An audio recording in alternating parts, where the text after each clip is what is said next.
voy a ir presentando a Benja, creo que muchos de ustedes ya lo conocen.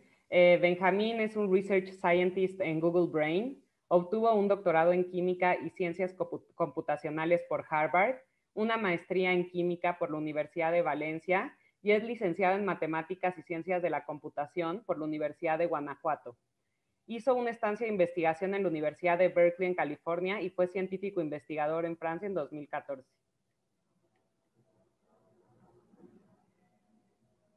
Entonces vamos a esperar nada más a que regrese Benja para que podamos iniciar.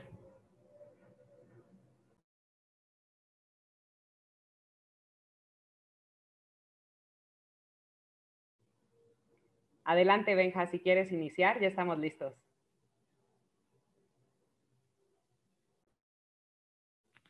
Estás en mute. Sí, gracias Jennifer por la introducción. ¿Cómo están todos? Deja checo de dónde. Les había dicho que escribieran de dónde nos están visitando. Vi que había unas personas, no leí todos, pero vi que había una persona de Puebla, México. Hay alguien de Bogotá, Colombia. Representación. ¿Quién más quiere compartir de dónde vienen?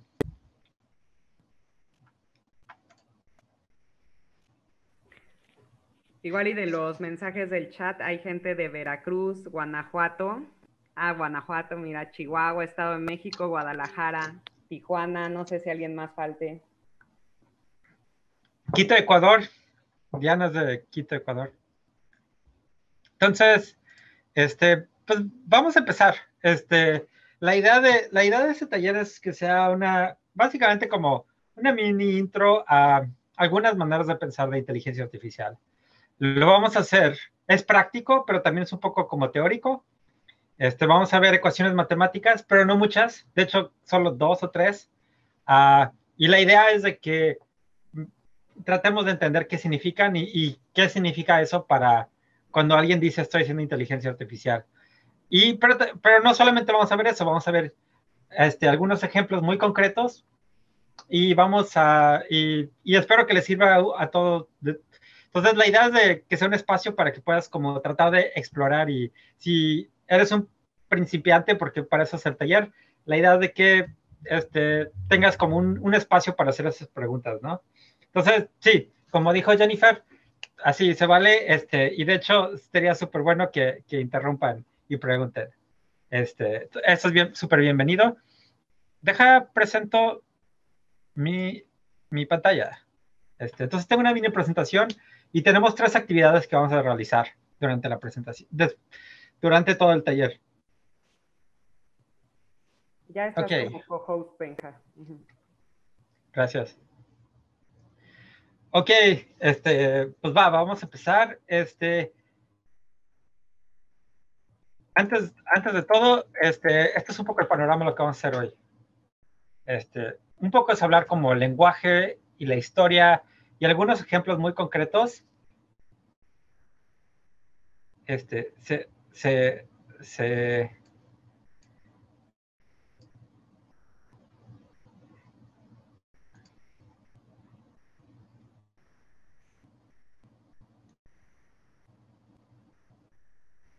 Una pregunta, ¿sí me están escuchando o es que están congeladas las pantallas?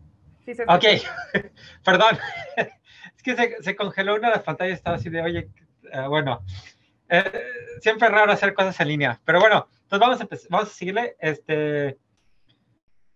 La idea es ver un poco qué significa inteligencia artificial, deep learning, machine learning, algunos ejemplos, ¿no? ¿Cuál es la diferencia entre esas palabras? Porque muchas veces se usan esas palabras de manera muy casual, ¿no? Muchas veces cuando alguien está hablando de inteligencia artificial, a veces está hablando de deep learning, a veces cuando gente está hablando de machine learning, otra gente lo usa como si fuera inteligencia artificial, entonces poner un poco esos términos. Luego vamos a ver sobre este concepto de un algoritmo que aprende. Y este concepto es importante porque creo que es detrás de mucho de lo que ahorita estamos haciendo con inteligencia artificial. Luego vamos a ver un ejemplo con Teachable Machine, que es una manera muy práctica y pueden usarlo en su propia computadora de interactuar y ver algoritmos que aprenden. Luego vamos a ver cómo construir una red neuronal con una interfaz gráfica y vamos a jugar un poco con los parámetros y entender un poco cuáles son las dinámicas y consideraciones que debes de tener con una red neuronal. Una red neuronal es solo un tipo de algoritmo que aprende, no es la única manera de hacerlo, y eso todo lo vamos a ver. Vamos a ver diferentes clases. Y al final vamos a ver cómo hacerlo con código. Y la idea es como reforzar. Vamos a ver el mismo problema, pero con diferentes lentes. Entonces, vamos a empezar un poco la parte del Deep Learning AI. Y solo para empezar, sí, Jennifer ya hizo la mini intro. Yo soy Benjamín Sánchez, soy un científico en Google Research y trabajo en Google Brain, en parte de un equipo que se dedica para olfacción. Nos dedicamos a hacer inteligencia artificial para olfacción. Y nosotros lo que queremos hacer es lo mismo que se ha hecho para Deep Learning, para tanto visión computacional o para el escucha, queremos hacer lo mismo para el olor. Entonces, suena medio locochón, pero ahí pueden preguntar más si quieren saber de eso. Aparte de eso, también creo que es importante pensar en cómo hacer ciencia de otras maneras, no solamente en un ambiente académico o industrial. Y también estoy involucrado con Club de Ciencia.mx, Club de Ciencia Internacional y RIA. Entonces, ya. Entonces, para empezar, quiero empezar con un ejemplo que creo que es muy padre. Es con una granja de pepinos. Sale que hay una granja de pepinos en Japón y es súper difícil, es muy intensivo encontrar y clasificar pepinos. Hay una familia que se dedica que recoge los pepinos y luego lo que tienen que hacer es clasificar los pepinos. Y la razón por la cual tienen que clasificar pepinos es que hay unos pepinos que están como más bonitos y unos pepinos que están como más feos. Entonces, la gente se pone sí, vamos a compartirla. José Manuel pregunta si van a compartir la presentación. Sí, te puedo pasar el link. Vamos a pasar.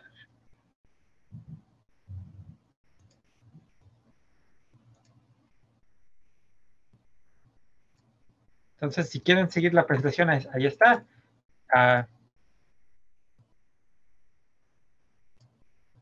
Entonces, en este caso concreto, sale que recogen los pepinos y les conviene clasificar los pepinos porque de hecho es como, hay unos pepinos que están súper chuecos y esos son más difíciles de vender. Normalmente los pepinos que están como muy largos y como muy finos, los van a poder vender en una tienda, ¿no? Entonces hay unos que vendes en el mercado, hay unos que vendes en la comercial o no sé cuál sea o sea, puedes imaginarte que hay diferentes categorías de pepinos y que hay unos que puedes vender a mayor precio y otros a menor precio. Entonces es importante que los clasifiques bien porque significa cuánto dinero vas a lograr a partir de tu cosecha. Entonces, lo que hizo el hijo de esta familia, él era un ingeniero y quería ayudar a sus papás. Entonces, lo que él hizo, se puso a agarrar algoritmos de inteligencia artificial, agarró una webcam y lo que hizo fue justamente este tipo hizo un programa que básicamente pone un pepino y con la webcam checa y le toma una foto y un algoritmo va a detectar qué tipo de clasificación de pepino es. Lo hizo muchas veces de manera manual.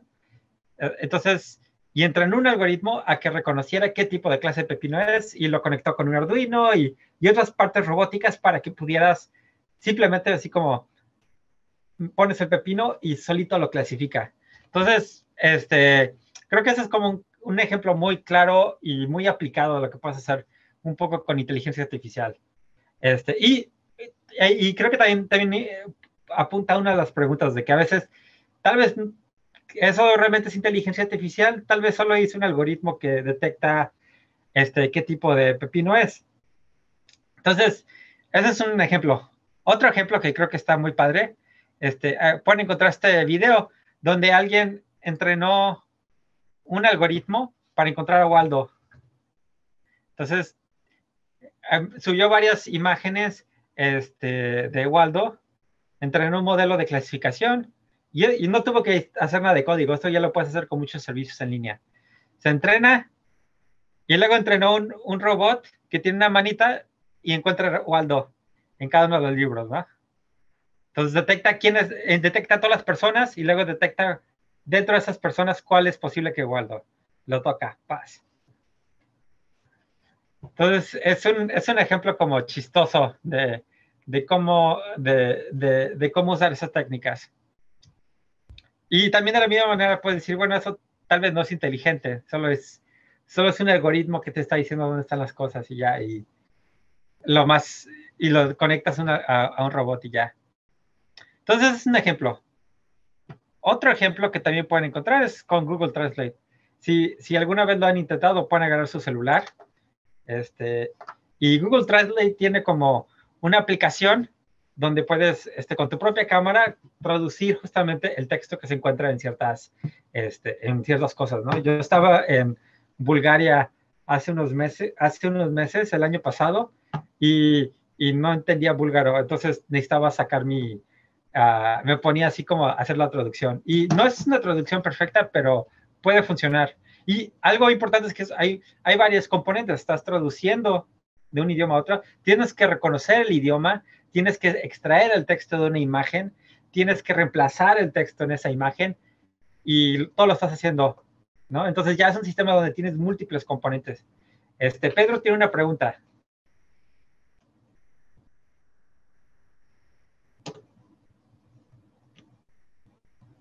Más que pregunta, era como aportación, porque cuando estuve haciendo la certificación para Azure, conocí un accidente precioso de inteligencia artificial en el que en Japón se diseñaron una máquina para poder despachar panes más rápido. Y es que el problema en Japón era que, así como aquí en México, pues las personas iban con sus charolitas de pan y querían tener el pan así fresquecito. Pero pues obviamente quieren las cosas mucho más rápido de lo que acostumbramos. Entonces los cajeros, los que despachan el pan, tienen que ser muy rápidos, así como poniendo los códigos de qué pan es y todo. Y la primera solución que se les ocurrió fue decir, bueno, pues vamos a poner los panes en bolsas, les vamos a poner un código de barras y nos libramos de problemas. Pero a los clientes no les gustó porque les da la sensación de que ya llevaba mucho tiempo en repisas y que era ya muy industrial y como que perdía el toque. Entonces alguien dijo, ok, entonces, para minimizar errores, que se despache rápido y todo, voy a poner, y ni siquiera es un servicio en nube ni nada, o sea, te venden la caja registradora. Te pasas la charola y la misma cámara identifica qué panes pusiste en tu charola y ya te cobra.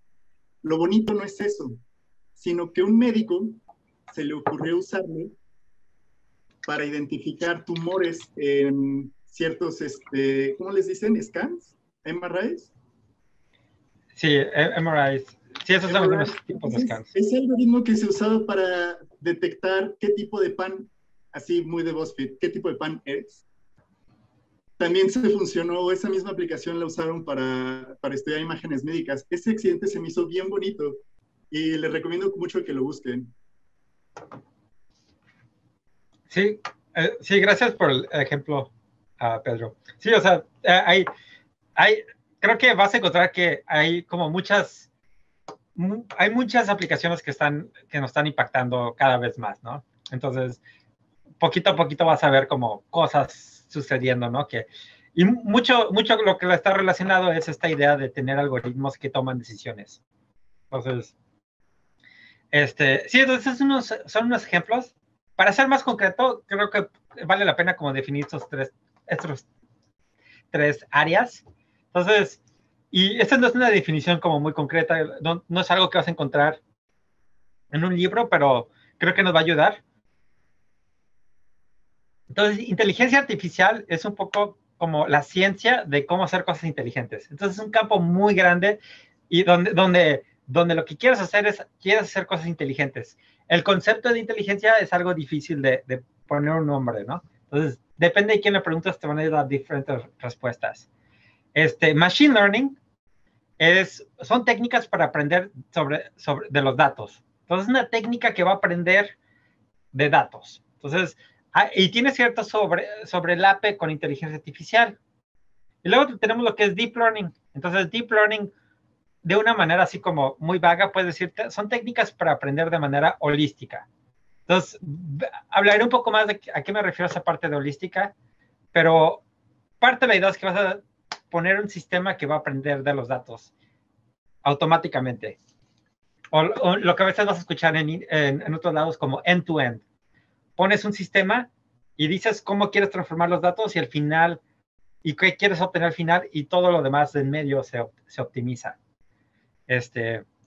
Hay unos ejemplos que pueden hacer esto muy concreto. IBM Deep Blue, por ejemplo, es un sistema de inteligencia artificial y le ganó a Garry Kasparov en ajedrez. Es un sistema que fue hecho con computadoras y con muchas reglas empíricas que se metieron en un programa de computadora. Es un sistema de inteligencia artificial, pero no se considera un sistema de machine learning o deep learning, porque las reglas las puso una persona y no fue como que le dieron datos y aprendió a jugar con otra gente. Una técnica de machine learning, por ejemplo, es Google Translate, que les acabo de enseñar. Si se fijan, también es una técnica de deep learning. Usas redes neuronales o técnicas que les das muchos datos y aprenden esas cosas. Pero, por ejemplo, un cajero automático donde tienes el lector de cheques es algo que usa posiblemente técnicas muy avanzadas de deep learning y de machine learning, pero tal vez no es algo que considerarías inteligente. Entonces, no es algo que meterías dentro de inteligencia artificial. Obviamente, si le preguntas a alguien hace 20 años, oye, eso es inteligencia artificial, tal vez te dice sí, eso es un sistema muy inteligente. Entonces, este concepto de inteligencia artificial, ya llegamos con inteligencia artificial, es algo que se sigue moviendo, ¿no? Y eso es algo natural, ¿no? Porque nos acostumbramos a lo que vemos. Entonces, esto nomás es como poner un poco la idea de cómo todas estas palabras y conceptos interactúan. Así como para ponerlo, Machine Learning es como le enseñamos a computadoras a aprender sin programar reglas. Entonces, es como le damos datos y tenemos algoritmos que aprenden. Entonces, seguro y uno de esos algoritmos que se usa mucho es una red neuronal. Normalmente estos de los ejemplos más como normales que van a encontrar es donde tienes imágenes, ¿no? Es donde ha tenido mucho éxito las redes neuronales. Tienes imágenes donde tienes una etiqueta asociada. Este es un gato, este es un perro, este es un coche, este es una manzana, este es una flor. Y los metemos por una serie de pasos que nos van transformando los datos y estamos entrenando un algoritmo para que aprenda y nos pueda llegar a una toma de decisiones. Entonces, y la ventaja de esto es que cuando nos llega un dato que no sabemos qué es, en este caso es un perrito, si el algoritmo está bien entrenado, te va a decir es un perro. Y una manera de pensarlo es que todas estas técnicas de deep learning son un marco teórico y matemático y computacional muy general para encontrar maneras de mapear entradas y salidas. Entonces, normalmente cuando a veces vas a ver este concepto de X y Y, donde X es lo que tienes de entrada y la Y es lo que quieres predecir. Entonces podemos mapear píxeles, en este caso como un león, y mapearlo a una palabra, león. Pero puedo tener audio y mapearlo a lo que significa ese audio, y en este caso es el audio de una voz, ¿no? Y tal vez el audio es como, hace frío afuera. Podemos mapear texto, que no es una imagen, a otro idioma, que es una manera de mapear texto, una modalidad de texto a otra modalidad de texto. Podemos mapear píxeles a una descripción de la escena, que es mapear píxeles a texto. Entonces, hay muchas maneras de que puedes pensar, pero en general es esta idea de que tienes maneras de aprender mapeos entre datos. Cualquier tipo de datos. Ahorita les estoy enseñando solamente texto, audio y video. Puedes usar grafos. Puedes usar cualquier tipo de datos que hay. Puedes encontrar estos mapeos entre estos datos. Entonces, un poco la idea es entender cómo construimos estos mapeos. Y justamente cuál es la matemática, cuál es la parte computacional de estos mapeos. Y algo que te puedes preguntar es, o sea, bueno, ¿y por qué estamos hablando de inteligencia artificial? Está de moda. ¿Por qué ahora? O sea, todas las técnicas de inteligencia artificial, muchas de ellas existían hace como 30, 40 años, ¿no? No es algo nuevo, pero hay cosas que han cambiado que han empoderado estas tecnologías para que las podamos usar ahora a esta capacidad. Entonces, si preguntas en los 1980s y en los 1990s, aquí tenemos una gráfica entre rendimiento y la escala, que podemos pensar que es como número de datos, la complejidad de los datos, cuánto tiempo de cómputo tenemos, y sale que si usamos muchas otras técnicas como random forest, modelos lineales, modelos generalizados lineales, support vector machine, muchas de estas técnicas van a ser mucho mejores. La cosa es que justamente en ese entonces no teníamos suficientes datos o suficiente cómputo o suficiente complejidad de esos datos. Entonces, si te fijas, si no tienes suficientes datos, muchas veces esas técnicas son mejores. Pero estas técnicas de redes neuronales solo empiezan a mejorar cuando tienes datos más complejos o muchísimo más datos. Y entonces en 1980 no teníamos tantos datos o cómputo tan barato. Y muchas veces lo que ha cambiado es ahora cómputo barato, y también ha habido muchas maneras en que hemos pensado y puesto estos sistemas. Y entonces ahora ya estamos en un marco donde si tienes suficientes datos, muchas veces lo que tiene sentido es usar una red neuronal en vez de otro algoritmo. Pero todo depende de tus datos. Eso es algo muy, muy importante. Y algo que también es importante es pensar también, hay diferentes maneras de pensar de inteligencia artificial. Entonces, a mí me gusta mucho este artículo de Michael Jordan. Tiene un artículo que se llama Artificial Intelligence, The Revolution Hasn't Happened Yet, donde él habla sobre un concepto que él llama Intelligence Augmentation. Y él habla mucho de que deberíamos de pensar inteligencia artificial como algo que nos ayuda, o más como algo que nos empodera, en vez de algo que nos va a quitar el trabajo o lo que sea, ¿no? Es una manera más humanista de pensar de estas tecnologías.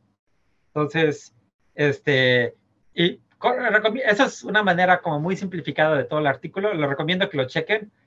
Habla mucho, tiene una anécdota personal que tuvo que ver con una de sus hijas, con un chequeo médico, y cómo uno de los problemas fue simplemente los datos.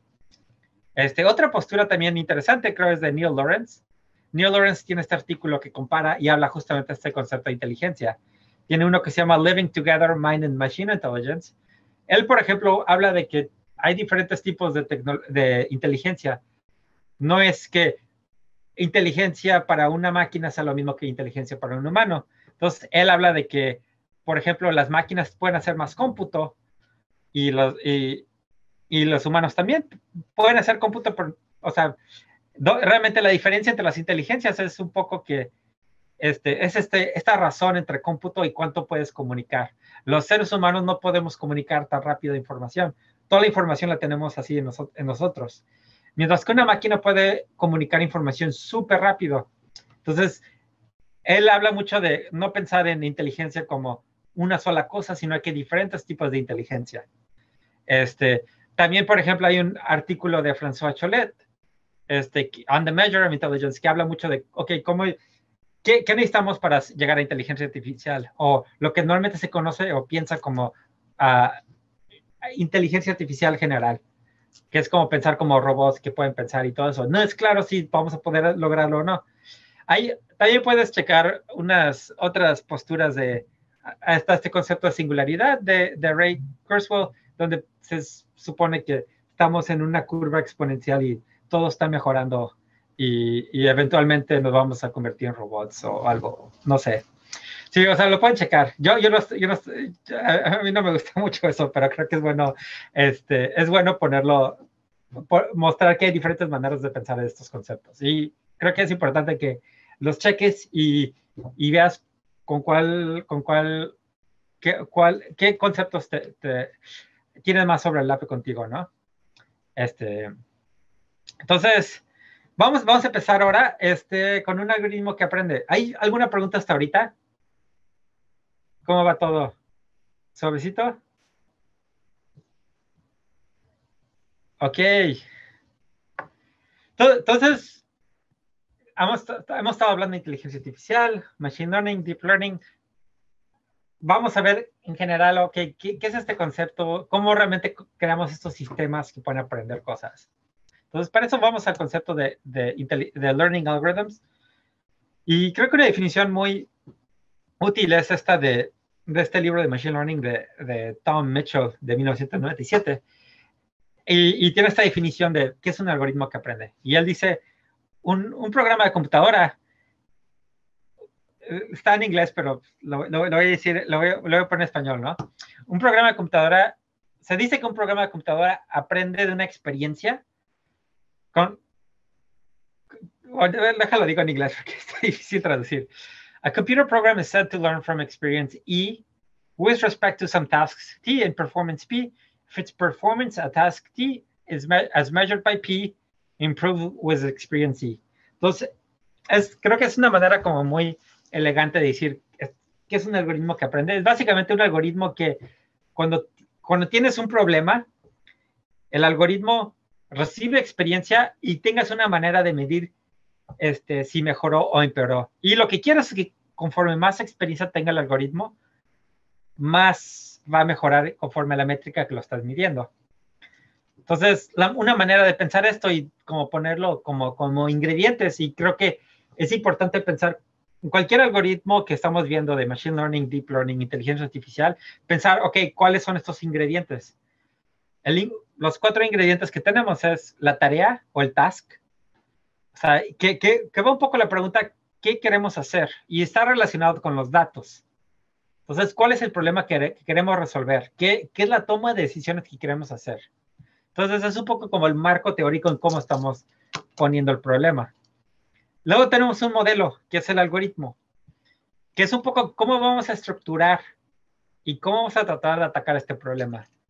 En este caso puse mapeo, porque estamos tratando de mapear una entrada y a veces una salida, y a veces esa salida es la misma entrada. Depende de qué estás haciendo. Entonces, es una manera muy flexible de poner estos sistemas. La otra parte es el performance. El performance es una métrica. Y algo importante es que cuando pensamos en cosas cuantitativas, la única manera de saber si estamos mejorando es si tenemos una manera de medir, que nos dé un número y saber si estamos mejorando. Entonces, ¿cómo sabemos si vamos a estar mejorando? Necesitamos una manera de medir. Y la otra está el componente de experiencia. Entonces, experiencia es un poco recibir datos y aprender algo de esos datos. Ajustar los modelos, ajustar los programas en base a los datos. Entonces, cuando pensamos en experiencias, de cierta manera es el optimizador. Es algo que cuando observas cosas, cuando observas datos, aprendes y cambias cómo actúas, ¿no? Entonces, el optimizador es de cierta manera lo que va a guiar cómo aprendemos cosas. Entonces, estos son como los 4, así es como la Biblia, los cuatro cosas que siempre hay que tener en cuenta cuando tienes un nuevo algoritmo. Cuando estás tratando de aprender qué algoritmo estamos usando, trata de pensar, ok, ¿cuáles son los datos? Ok, ¿cuál es el modelo? ¿Cómo estamos midiendo si estamos siendo buenos o malos con este modelo? ¿Y cómo estamos optimizando el modelo? Porque todas estas cosas son importantes. Entonces, para esto vamos a ir con un ejemplo muy concreto. No vamos a hacer código, vamos a meternos a esta página que se llama Teachable Machine. Yo me voy a meter, y se pueden meter ustedes también. Esta página me gusta mucho porque es como una manera muy práctica de enseñar estos conceptos de inteligencia artificial. Entonces, nos vamos a meter.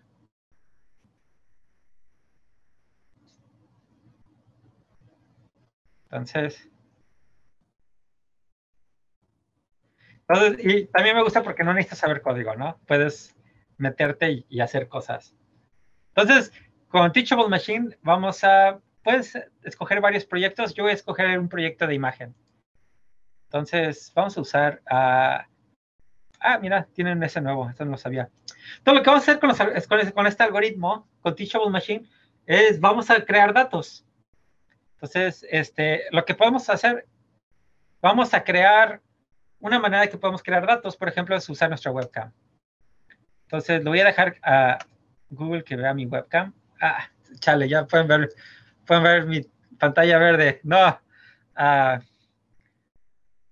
Deja ver si me deja usar otra webcam. Ok, bueno, ni modo, vamos a usar esta otra webcam.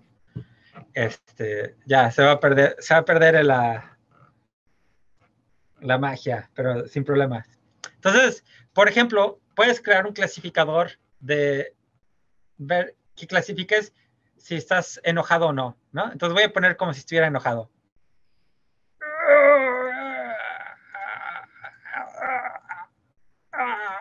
Bueno, es más como que estoy abriendo la boca. Entonces tengo 7 imágenes, ¿no? Que hice de enojado y lo voy a llamar enojado. Y voy a poner otras. Mi otra clase va a ser normal. Entonces, pues, normal, así. Ok, 21 imágenes. Sacando la lengua podría ser. Sí, Sacando la puedo lengua meter podría otra ser clase. otro. Ok, vamos a hacer esa lengua.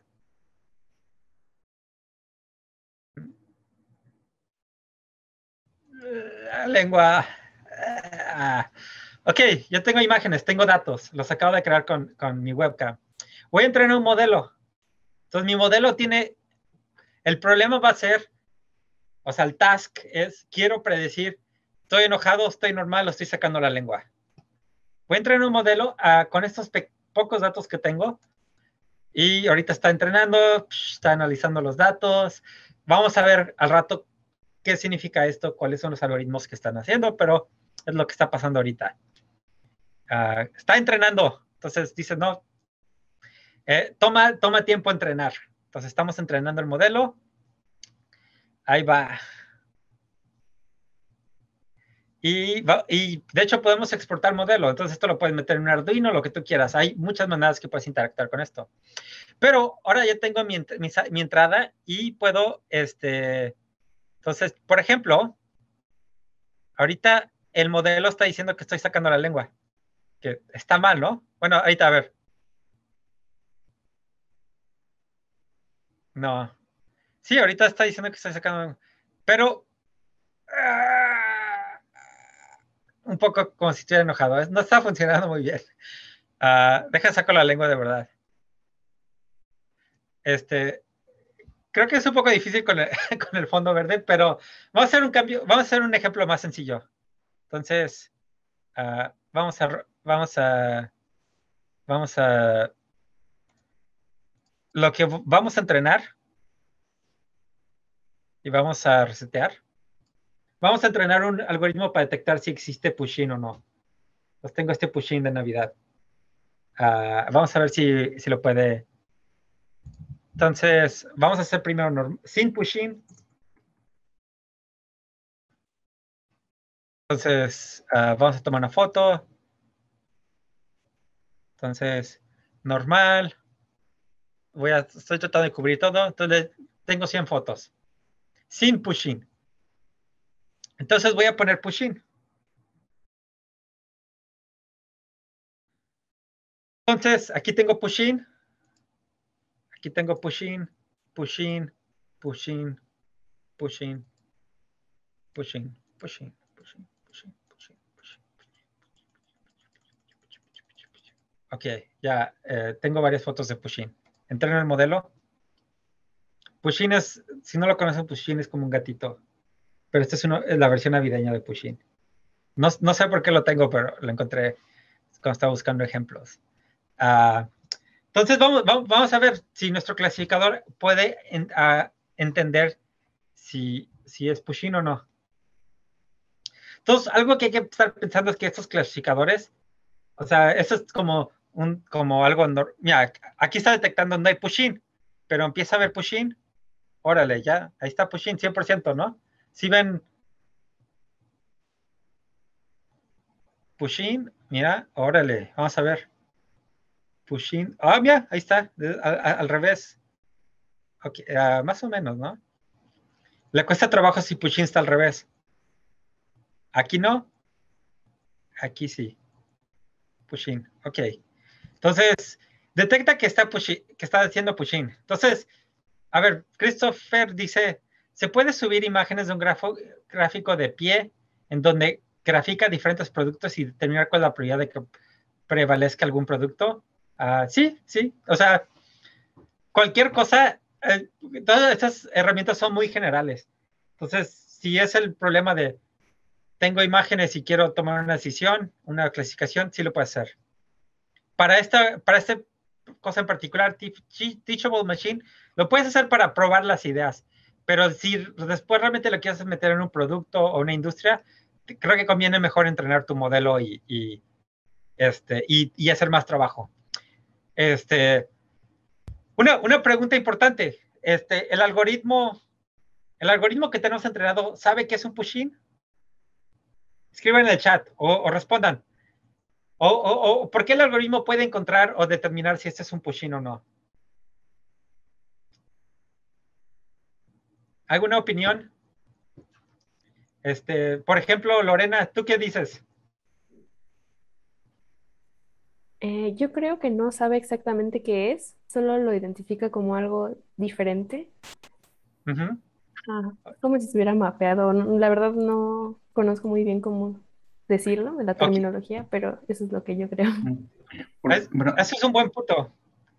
¿Quién quiere hablar? Sí, porque justo como lo que comenta Lorena, ¿no? Es como que algo diferente además. Por ejemplo, si Pushing fuera blanco y tú que tienes una camisa blanca, ¿sí lo detectaría como tal? ¿O no lo sé? Sí, esa es una buena pregunta. Tengo aquí mi cartera, es una cartera azul. Vamos a ver si detecta qué piensa el algoritmo. Entonces, lo voy a meter. Dice que es un push-in. Entonces, el algoritmo no sabe que es un push-in, ¿no? No. Está detectando que es diferente. Pero lo que podemos hacer es puedo entrenar el algoritmo y decirle, oye, ¿sabes qué? Va a estar, mira, alguien dice está detectando la mano. Entonces, algo que puedo hacer es, puedo cubrir mi mano. Ay, ¿cómo lo voy a hacer? Ese es un buen punto. Tal vez está detectando la mano. Para tratar de... Sí, no tengo un guante verde, pero voy a usar papel. Entonces, aquí voy a entrenar el algoritmo a que vea la billetera. Cartera. Entonces, lo voy a entrenar.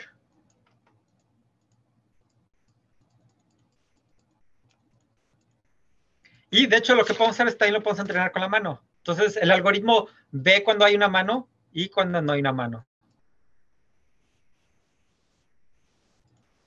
Y podemos hacer lo mismo con el push-in. Si tenemos miedo de que está detectando la mano, vamos a darle más datos.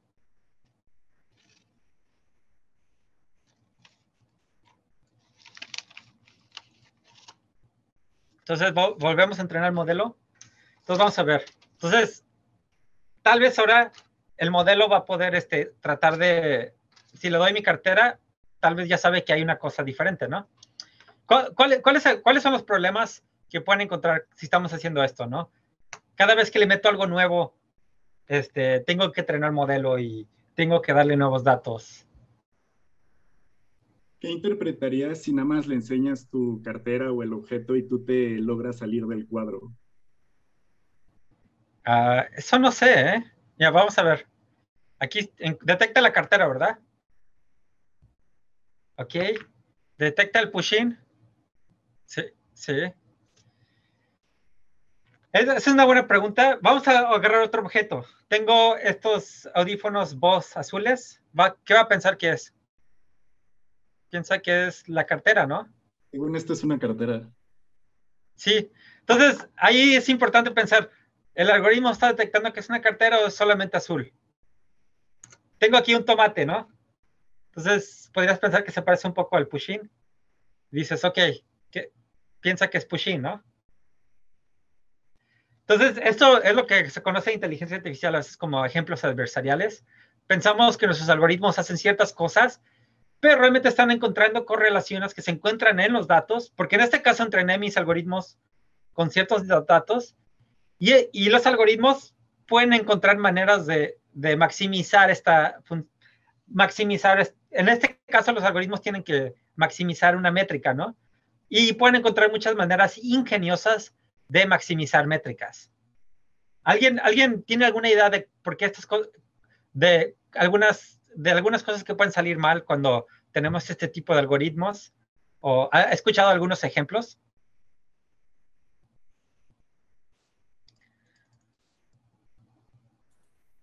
No sé si tenga que ver, pero recuerdo que hace un tiempo sonó un caso de cuando se desactiva el teléfono identificando los rostros, que se llegó a desbloquear un teléfono con dos personas que eran diferentes. O sea, ahí Sí, falló. sí, sí, eso puede pasar, ¿no? O sea, si tienes un algoritmo que detecta caras y tu teléfono, por ejemplo, que tiene acceso a tu cuenta de banco, puede ser desbloqueado por una persona que imprime tu cara o tenga una cara muy similar, pues se pueden meter a tu teléfono, ¿no? También puede ser un caso de discriminación, ¿no? Mucha tecnología se ha desarrollado para gente para, por ejemplo, que tiene dinero, ¿no? Y entonces, tal vez no se ha desarrollado esa tecnología para otra gente, ¿no? Hay un caso muy famoso en MIT de una estudiante de maestría, y hay un documental detrás de eso, Decoded Bias, creo que se llama, seguro Jennifer puede corregirme si lo tengo mal, pero donde una estudiante de maestría en MIT tuvo que hacer su maestría con una máscara blanca, porque su color de piel era oscuro y porque la cámara no estaba reconociendo su cara. Y entonces todo esto es porque muchos algoritmos están desarrollados con datos y los datos no son perfectos y no cubren todas las posibilidades que pueden existir, ¿no? Cuando entregamos un algoritmo vas a encontrar vas a tener estos huecos. Entonces hay mucha investigación y hay muchas cosas por hacer. Empezar, ¿cómo desarrollamos algoritmos que puedan ser invariantes a ciertas propiedades? Tal vez quiero que sea invariante al color o que tome decisiones que sean invariantes al color o a la iluminicidad o el tono de piel. O que tome decisiones que sean justas o éticas. Entonces, esto es algo que hay que pensar cuando tenemos esos algoritmos que aprenden. Oye, Benjamín, también aquí con esto podrías hacer algo, por ejemplo, de reconocer imágenes de, no sé, radiografías, por ejemplo, ¿no? Cosas que ya van sobre Sí, diagnóstico de enfermedades. Y ahí hay otro asunto, ¿no? También, digamos, así que se tiene que tratar así como con mucho cuidado, ¿no? sí, sí, justamente también lo mismo comentó Iván Flores en el chat. O sea, diagnóstico médicos erróneos, ¿no? O sea, si tenemos estos algoritmos haciendo detección de radiografías o cosas así y tomando decisiones, a veces necesitas entender por qué toman esas decisiones, ¿no? Y entender de qué maneras pueden fallar los algoritmos. ¿Por qué no vas a tener algoritmos perfectos? Estamos tratando de construir algoritmos cada vez más capaces, pero eso no quiere decir que no van a tener debilidades, ¿no? Hola, Benjam. Sí, sí. Una ¿Quién pregunta. habla? Jonathan, Sí. Jonathan Lira. Hola, Jonathan. Este, ¿Qué ¿Se pasó? tendría que entrenar al algoritmo para decirle esto es un push-in y esto no es un push-in? Podrías hacer eso. Podrías entrenar el algoritmo para que fuera un push-in y esto no fuera un push-in. Sí.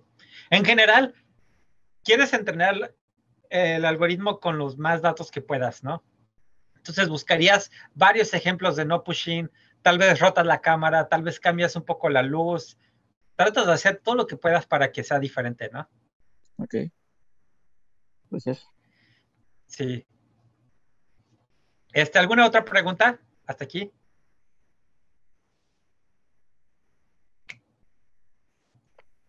Yo tengo una duda. ¿Sí me escuchas? Sí. En cuanto a Ravi.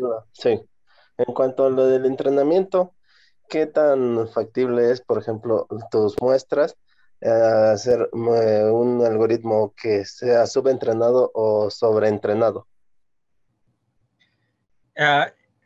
Sí, eso depende de varias cosas. Depende de qué tan complejo es tu modelo, cuántos datos o cuántos parámetros tienes. Y vamos a ver esto a más detalle al final cuando veamos la parte del código. Y también cuántos datos tienes. No hay una fórmula que te va a decir este algoritmo está sobreentrenado o bajo entrenado. Pero creo que la pregunta es útil porque creo que existe este concepto de generalización. Normalmente, nosotros lo que nos gustaría es crear un algoritmo que cuando lo entrenamos con pocos datos o con un número de datos, pueda generalizar en cosas que no ha visto antes. Y eso es lo que queremos, ¿no? Queremos un algoritmo que le enseñamos algunas cosas y ya sepa tomar decisiones. Pero es complicado y cómo generalizamos cómo creamos algoritmos que generalizan a casos que no han visto antes es algo complicado. Y hay mucha teoría, tanto de la parte matemática, de parte de la información, tanto del modelo. Gracias. Acabas de decir algo como medio paradójico, Benja, que no me quedó claro. ¿Cómo tendrías un algoritmo sobreentrenado si lo que te preocupa es que tengas la mayor cantidad de datos posibles para evitar biases y así? O sea, ¿qué sería un algoritmo sobreentrenado y cómo es que eso sería un problema? Sí, un algoritmo sobreentrenado es un algoritmo que es un algoritmo que entrena sobre datos y funciona muy bien y tus métricas te dicen, ¿sabes qué? Este algoritmo funciona muy bien. Y luego cuando lo sacas en la práctica, en un caso que tal vez no ha visto que no está dentro de tus datos de entrenamiento, no funciona. Entonces, ese es un algoritmo sobreentrenado. Es un algoritmo que no puede generalizar detrás en otros casos. Este concepto de sobreentrenado es muy contextual porque, o sea, a veces no es razonable, ¿no? O sea, si me levanto y saco mi webcam y las pongo fuera de mi casa y me pongo a hacer la misma cosa, tal vez no es razonable pensar que vas a poder hacer la misma clasificación. Lo que esperas es que los datos de entrenamiento se parezcan algo a los datos como los vas a utilizar. Sí, no sé si eso ayuda un poco. ¿Quién hizo la pregunta? Claro, soy yo, Benja. Pedro. Sí. Ya. Sí, o sea, eso es un poco el concepto. Cuando un algoritmo sobreentrenado es cuando funciona muy bien en tus datos, pero una vez que lo sacas a otro escenario ya no funciona. ¿Estás Sí. usando el sobreentrenado como overfitting? Sí, overfitting, sí. Sí, overfitting y underfitting, sí. O sea, como se vuelven muy rígidos de alguna manera, ¿no? Sí, de cierta manera, o sea, especialmente para estos algoritmos, tienes muchísimos parámetros. Entonces, no sé cuántos parámetros tiene este. Si tuviera que pensar, es un ResNet 52, y lo que estamos haciendo es haciendo transfer learning. Entonces, tenemos un modelo ya preentrenado y solo estamos entrenando la última capa para estos datos. Entonces, de esta manera podemos entrenar con muy pocos datos. Pero por lo general, estos modelos tienen millones y hasta billones y hay una competencia de ver quién entrena el modelo más grande, ¿no? Que tenga trillones de parámetros. Entonces, te puedes imaginar que en esos parámetros, y cuando me refiero a parámetros, lo que hay que pensar son números. Entonces, tiene acceso a 1 millón de números y puedes memorizar lo que tú quieras en ese millón de números. Entonces, algo que puede pasar es que memorizas datos o memorizas maneras de mapear datos a decisiones. Entonces, cuando hablamos de overfitting, sobre entrenamiento, es que estás como memorizando datos o memorizando patrones. Entonces, un algoritmo, si quiere tomar la decisión, un algoritmo que quiere predecir si existe pushing, puede tratar de ver, mira, tiene ojos, tiene sus, ¿cómo se llaman estos? Sus bigotitos, tiene su camisa y tiene una cola, ¿no? De pushing. O puede decir, ¿sabes qué? Solo necesito ver el color rojo y ya. Color rojo y verde. Entonces, un algoritmo puede un algoritmo sobreentrenado solo se va a enfocar en color rojo y tal vez como ¿cómo se llaman estos? Los arbolitos, ¿no? Entonces, el algoritmo no va a generalizar y está usando todos sus parámetros para aprender que solo necesita encontrar el rojo. Mientras que un algoritmo más sofisticado o que puede generalizar más, va a tratar de encontrar los ojos, va a tratar de encontrar todos los demás patrones que existen, ¿no? Y pushing no es un ente 2-dimensional, ¿no? Es 3-dimensional. Así puedes verlo de varios ángulos. Entonces, aprender todos esos conceptos es complicado.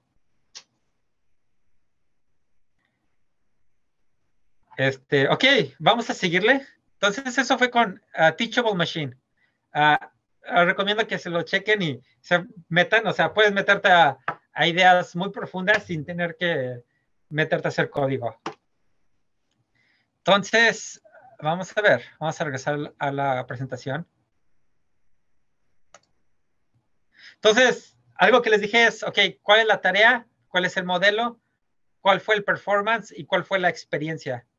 Entonces, ¿hay alguien que me pueda como, justo en lo que vimos en este ejemplo de Pusheen? Déjalo cierro porque todavía tengo la webcam abierta.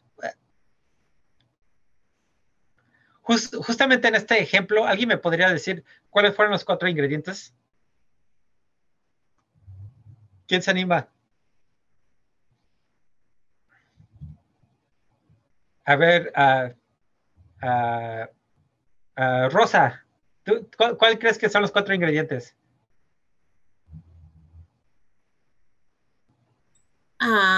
De entrada fueron las fotos, Ajá. el output fueron las etiquetas con pushing y pushing. Y ahí Sí. el modelo me parece que no lo especifica, solo es un clasificador entre 2 clases. Sí, es un clasificador. Sí. El performance me parece que tampoco no lo daban. Y la experiencia tampoco nos la daban, o bueno, solo nos daban el accuracy para cada una de las clases en la parte de performance. Sí, entonces el accuracy tal vez es una métrica de performance, ¿no? Y sí, sí, gracias. Sí, o sea, es una buena respuesta.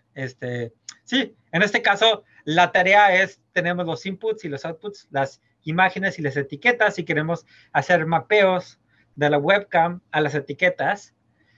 Tenemos el modelo no lo pueden ver, pero es un clasificador, y muy posiblemente es un ResNet, que es una red neuronal convolucional para imágenes muy famosa. Las pueden bajar en el internet ya preentrenadas para hacer lo mismo. Si se van a TF-Hub, si lo googlean, van a encontrar modelos preentrenados para que pueden bajar, que ya están bajados, y no tienes que pensar y hacer todas las cosas que necesitas para entrenar esos modelos. Y creo que lo único que están haciendo es entrenar la última capa del modelo para que funcione.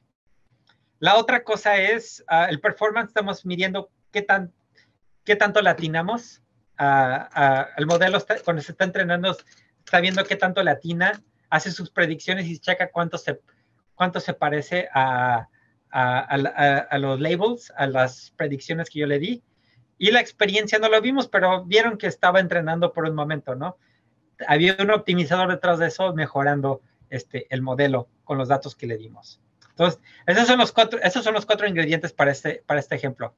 Vamos a uno más. Vamos a construir una red neuronal con una interfaz gráfica. Y antes de eso, creo que vale la pena como dar una definición de qué es una red neuronal. Entonces, esta es una definición, tal vez no es una definición clásica.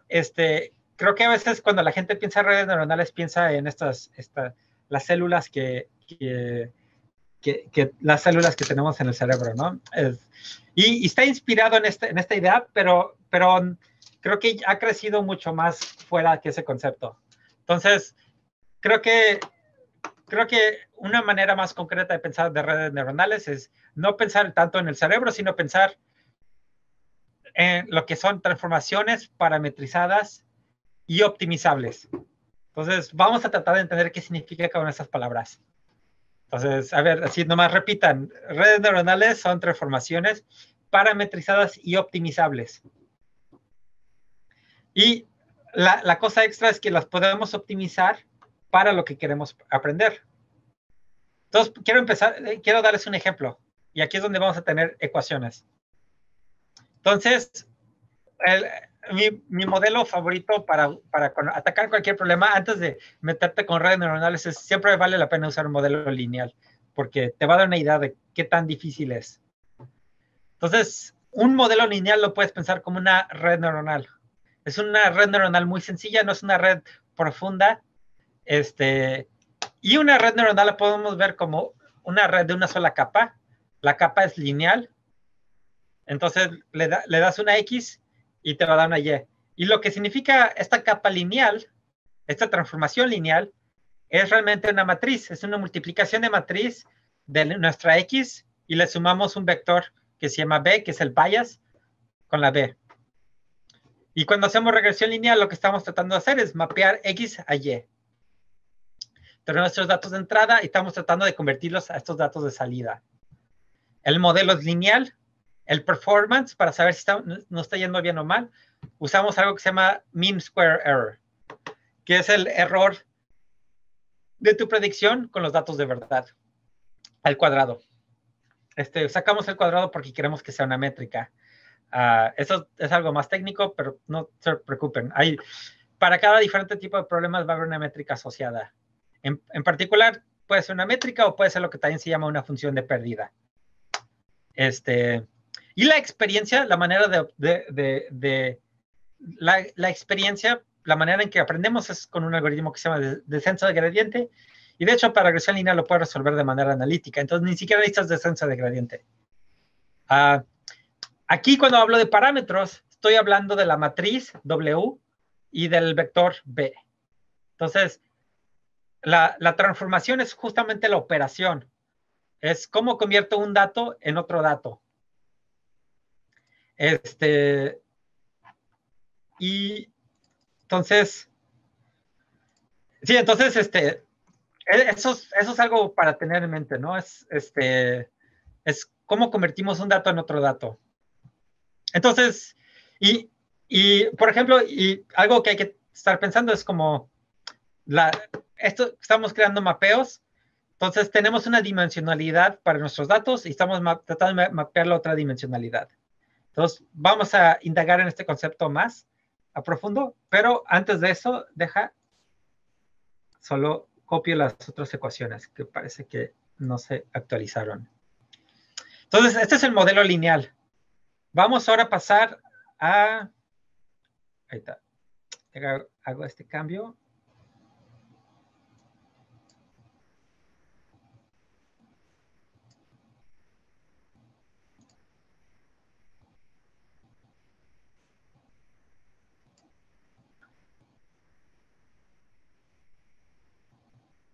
Ok, ahora vamos a subir la capa. En vez de tener una sola capa, vamos a tener múltiples capas. Entonces vamos a entrar a lo que es una red neuronal profunda. Entonces, tengo que cambiar esta ecuación.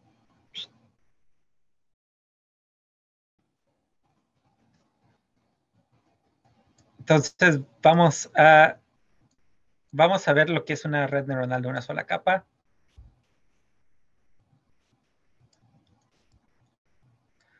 Entonces, estas son las ecuaciones para una red neuronal de una sola capa. Entonces, una disculpa. Vamos a poner esto atrás. Ya está. Para una red neuronal de una sola capa, lo que tenemos es nuestros datos de entrada, la X, una transformación lineal, luego pasado por una función de activación. En este caso va a ser ReLU. Ahorita hablo de qué es ReLU. Luego lo pasamos por una capa lineal y luego lo pasamos por una sigmoide. Bueno, no tiene que ser sigmoide. Entonces, de hecho, ese está mal. Pero lo puedo quitar.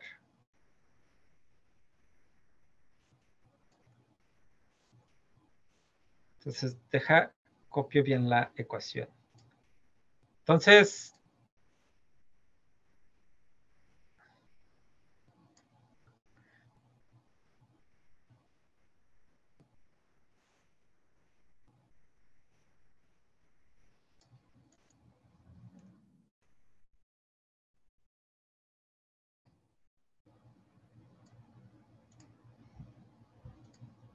sí, entonces, las ecuaciones para una red neuronal de solo una capa son esencialmente solo estamos agregando una transformación lineal extra y una función de activación.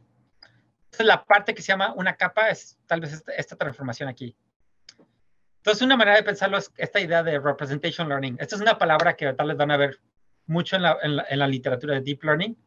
Entonces, cuando hablamos de Deep Learning, decimos que estamos aprendiendo una representación de nuestros datos. Cuando creamos estos mapeos, estamos aprendiendo cómo representar nuestros datos de una nueva manera. Entonces, una manera de pensarlo es que tenemos primero una transformación lineal y una función de activación, y esto nos da un nuevo vector que se llama z. Y entonces hago lo mismo que hice hace rato. Lo meto por un modelo lineal. Entonces, aquí, ahora si se fijan, tenemos dos matrices de parámetros, W1 y W0. Y tenemos dos vectores de bias, B0 y B1. Entonces, cuando digo que una transformación es parametrizada, me refiero a que tiene parámetros y los podemos mejorar. Y es el mismo problema, pero el modelo ya no es lineal, es una red neuronal de una sola capa. Estamos tratando de mapear X a Y. Lo vamos a mejorar con mean square error y la manera de optimizarlos, descenso de gradiente y sus múltiples sabores, ¿no? Casi todo el mundo usa Adam si usas cosas de Deep Learning. ¿Esto tiene sentido o alguien quiere le gustaría que clarificara esta idea?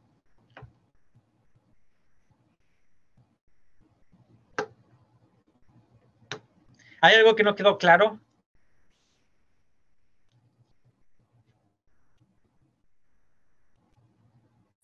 Todo bien, todo bien.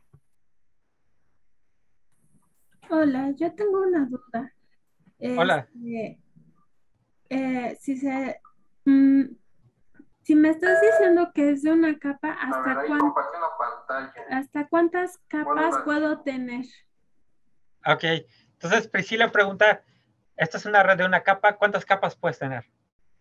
Puedes tener cuantas capas quieras. Sí. Estas capas son transformaciones que puedes componer de muchas maneras. Aquí las estoy metiendo una tras otra, pero hay muchas maneras de hacer transformaciones. Cada capa lo que tienes que pensar es que te da un nuevo vector, una nueva representación de tus datos. Y puedes cortar tu vector en dos pedazos y meter cada uno por una nueva transformación o una nueva capa. Puedes juntarlas, puedes hacer muchísimas cosas. Entonces, todo está bien siempre y cuando lo puedas optimizar. Entonces, hay transformaciones que no son optimizables y entonces ahí deja de funcionar. Pero siempre y cuando puedas optimizarlos, puedes hacerlo. ¿Qué operaciones y transformaciones son optimizables? Pues la idea es que puedas calcular la respuesta es si puedes calcular un gradiente, pero eso ya es meterse en algo más técnico. Normalmente en práctica la gente usa como 2 o 3 capas, 4 capas, 5 capas. Hay gente que ha hecho experimentos y ha hecho la pregunta, ¿qué pasa si me voy a 100 capas? Por lo general, no aprendes mucho nuevo con 100 capas. Con un par de capas funciona muy bien. Entre más complicado es el problema, más capas vas a necesitar. Entre más datos tengas, más capas, es mejor tener más capas. Esta red que vimos en Teachable Machine de visión, es una red que tiene como 52 capas. Entonces, tiene muchísimas transformaciones sobre los datos. Benja, también el número de capas puede depender de la complejidad del tipo de datos que estás usando para entrenar. O sea, por ejemplo, si estás entrenando datos para análisis de audio, para análisis de videos, etcétera. Sí. O sea, no existe una fórmula que te va a decir, este es el número de capas que debes usar. Y lo importante y la razón por la cual no hay una fórmula es porque todo depende de los datos. Entonces, algo que causa mucho ruido cuando piensas en inteligencia artificial es que tiene muchas matemáticas, pero pero la cosa es que muchas veces no tenemos teoremas para datos, ¿no? No hay un teorema para datos. Y como cualquier algoritmo depende de las matemáticas y de los datos, no puedes tener un teorema que te diga, ¿sabes qué? Necesitas tener 5 capas o 10 capas. Entonces, muchas veces la investigación que se hace es de cierta manera empírica. Lo trabajas sobre un tipo de datos que tienes y no puedes generalizar mucho porque va a cambiar mucho de acuerdo a los datos que tienes, pero haces experimentos. Sí, esa es buena pregunta. Jennifer. ¿Alguien, Gracias. ¿alguien tiene otra pregunta? Yo de nuevo, una Sí, pregunta. Las capas vendrían siendo como si supusiéramos que yo quiero saber cuánta precipitación cae en cierto lugar y lo puedo contribuir con variables de temperatura, topografía, vegetación o algo por el estilo. ¿Esas sí son las diferentes capas? no, o no sé si entendí bien tu pregunta, Priscila, pero veo si puedo responderla. O sea, en tu caso quieres predecir la precipitación y tienes variables como temperatura, información del lugar, ¿no? ¿Sí? Sí.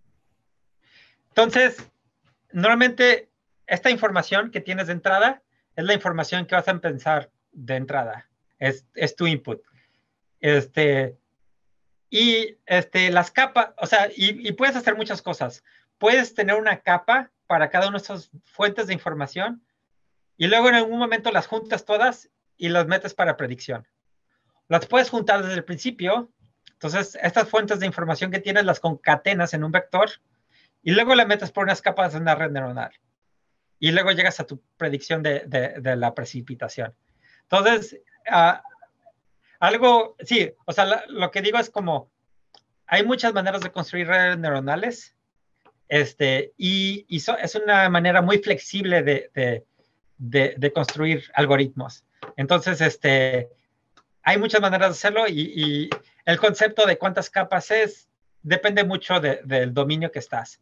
Cuando estás hablando con gente que trabaja, por ejemplo, en texto, cuando les dices sobre capas, tal vez van a estar pensando más en las capas de transformadores, donde es normal tener como 12 capas para un modelo de texto. Pero para alguien que trabaja en visión computacional, puedes pensar en capas, pero la gente piensa más ahora en bloques, donde cada bloque tiene múltiples capas y estás replicando el número de bloques que tienes. Y otra gente piensa de manera diferente cuando estás hablando de grafos. Entonces, depende mucho ahora ya como del mini dominio. Pero lo más importante es pensar que son maneras muy flexibles de mapear datos que tienes de entrada a cualquier dato de salida. Y hay muchas maneras de crear estos mapeos. Pero sí, buena pregunta, Priscila. Muchas gracias. ¿Alguien tiene otra pregunta?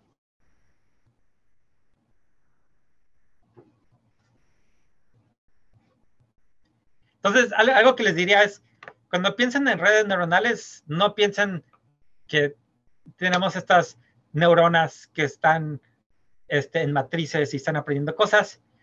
Son simplemente transformaciones de datos que podemos optimizar.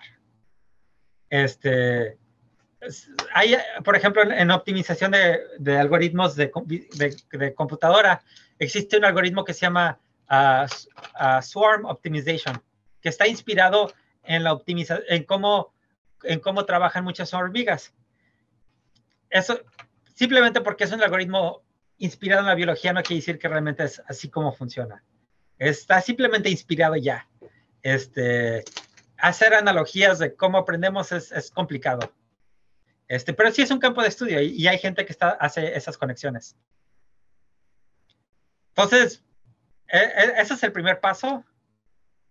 Vamos a construir una red neuronal. Vamos a atacar un problema de regresión. De hecho, creo que vamos a hacer un problema de clasificación, considerando el tiempo. Vamos a hacer un problema de clasificación. Entonces, para eso tenemos esta página. Se me olvidó copiar la página.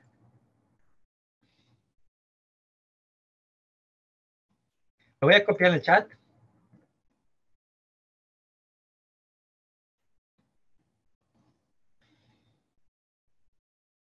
Y esta es la página.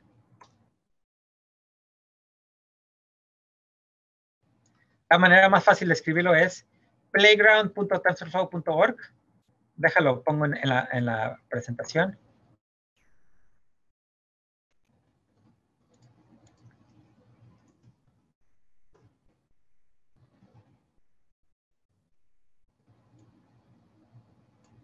Entonces, por favor, métanse a esta página.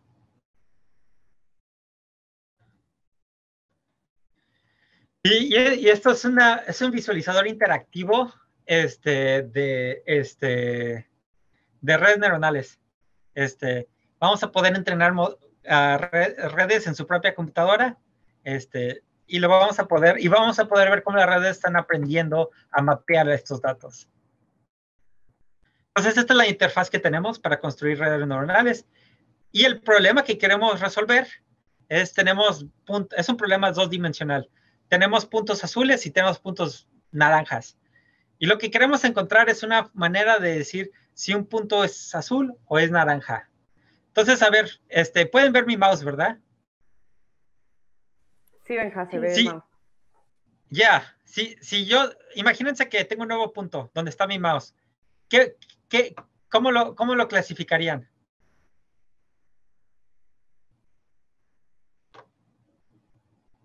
¿Cómo clasificarían este punto?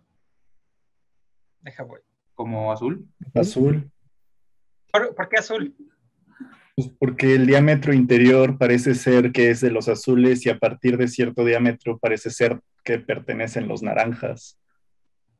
Entonces tú dices, tú estás construyendo un conjunto de reglas que dices porque está como hay un diámetro y se encuentra dentro de ese diámetro, ¿verdad? Ok. ¿Quién dijo eso? Yo. Ya. Chido. Ok. Entonces, si lo pongo acá, en base a tu predicción, ¿qué sería? ¿De qué color sería? Naranja. Naranja. Ok. ¿Y si lo pongo aquí? Ahora se pone chistoso porque el background es azulito, pero sería naranja basado en mi regla. Ok, basado en tu regla. ¿Alguien lo clasificaría diferente?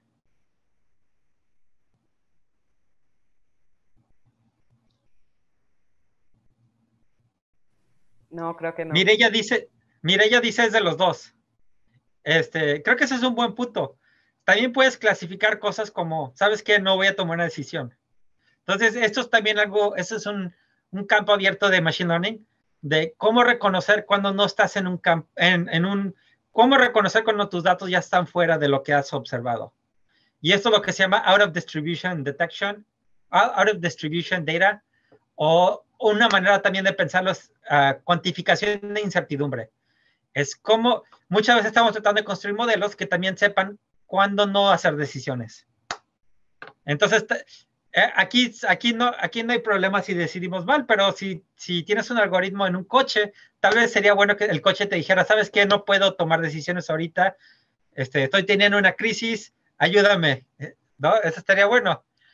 Entonces, eso es un campo abierto de cómo creamos algoritmos que también sepan que no están en su zona de confort. ¿Por qué no puedo tener yo la misma posibilidad cuando no estoy en mi zona de confort? Pues necesitas un algoritmo necesitas un algoritmo que te ayude a eso. No puedo tomar una decisión ahorita, estoy en crisis, no estoy en mi zona de confort. ¿Alguien toma una decisión por mí? Sí, pues para eso son los amigos y la familia, ¿no? Entonces, sí, ¿alguien tomaría la toma de decisión diferente? Por ejemplo, si tengo este punto aquí, ¿cómo decidirías? ¿Alguien tiene alguna opción? ¿Cómo decidirías de qué color es?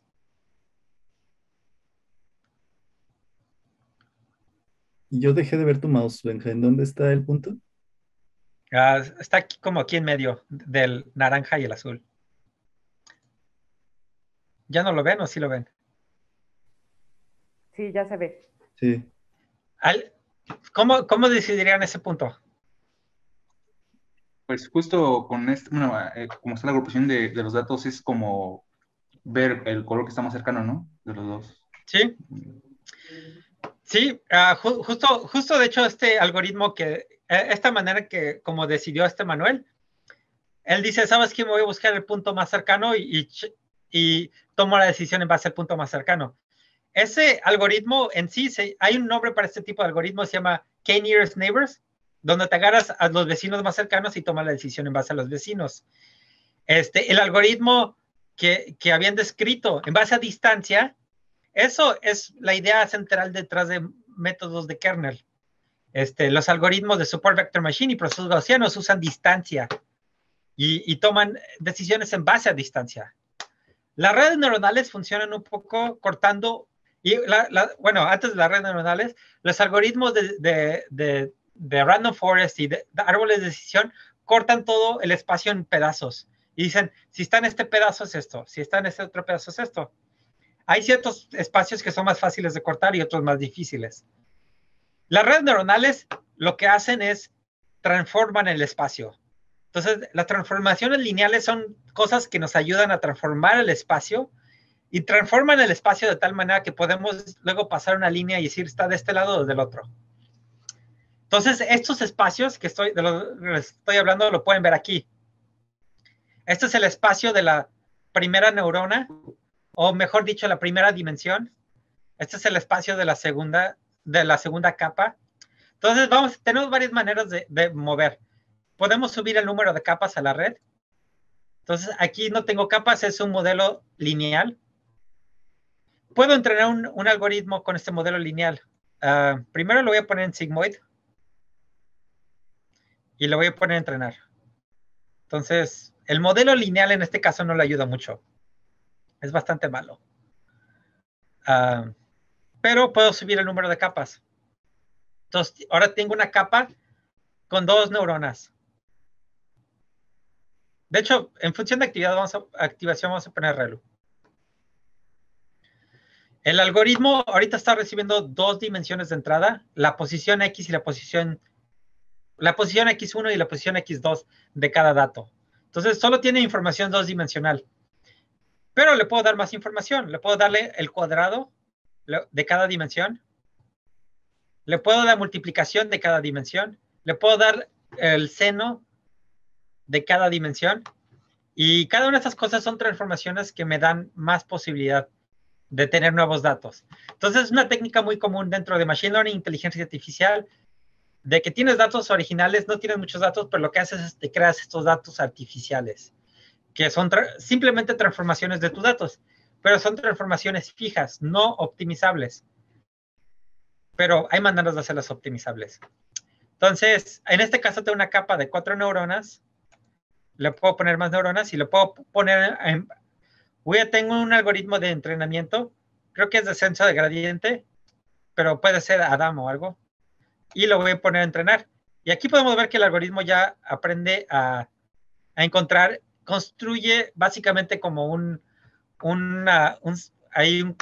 cuadrito, ¿no? De dónde se encuentran los datos.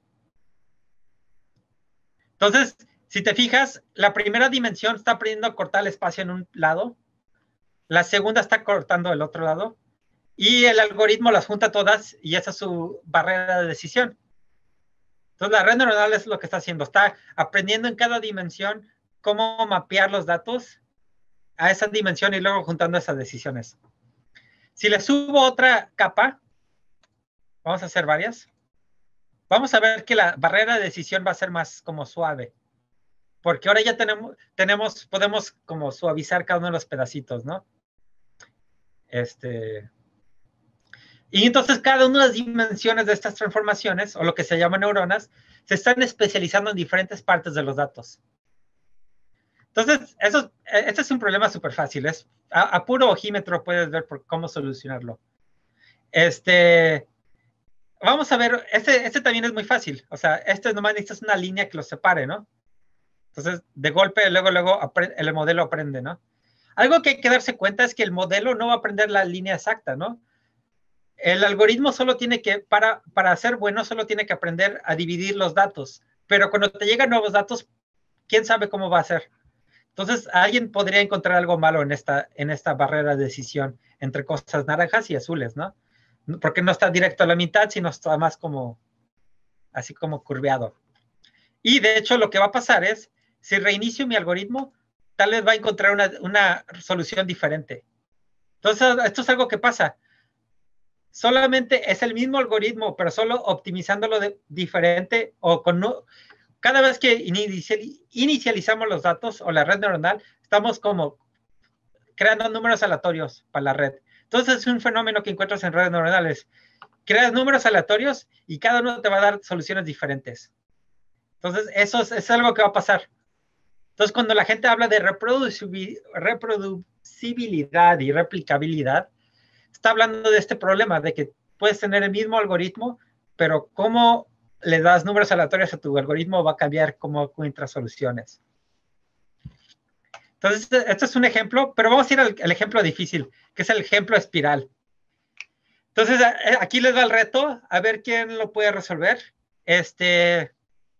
Si entra un algoritmo que les enseñé hace rato, vamos a ver que le va a costar trabajo al algoritmo aprenderlo, ¿no? De hecho, no puede, está la métrica está en 0.5, entonces el algoritmo no sabe cómo responder. Le puedo dar muchas neuronas, a ver.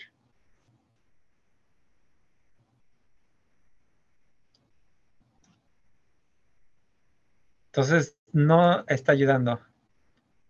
Puedo hacer el algoritmo más rápido. Entonces, si le cambio el learning rate, voy a hacer el algoritmo que explore el espacio más rápido. Pero algo que puede pasar cuando exploras cosas muy rápido es que te puedes saltar lugares donde necesitas irte más lento. Entonces, cuando les digo de un optimizador, una manera de pensar el optimizador es una manera que estás explorando todas las soluciones. Y a veces cuando te vas muy rápido, no ves una solución muy buena. Entonces, eso es algo que puede pasar. La ventaja de ir rápido es que puedes encontrar soluciones muy rápido. Entonces, vamos a ver.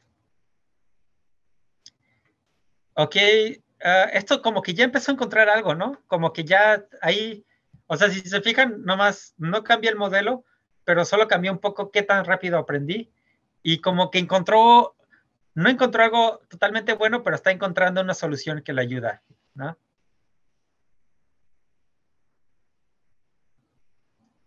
Entonces, ¿alguien tiene una sugerencia para poder como conseguir más, para poder clasificar mejor? ¿Qué se le ocurre? A mí me generó como un yin-yang cuadrado bien chistoso.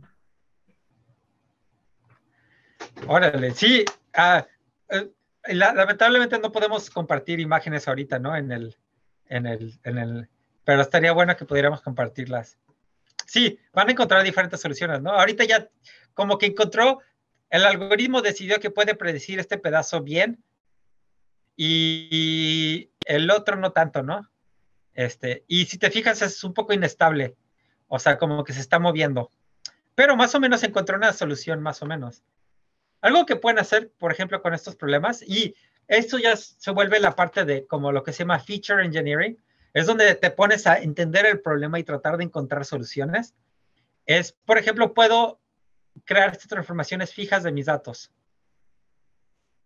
Entonces le voy a agregar todos los features y puedo ver si mi algoritmo puede aprender cosas nuevas con estos features.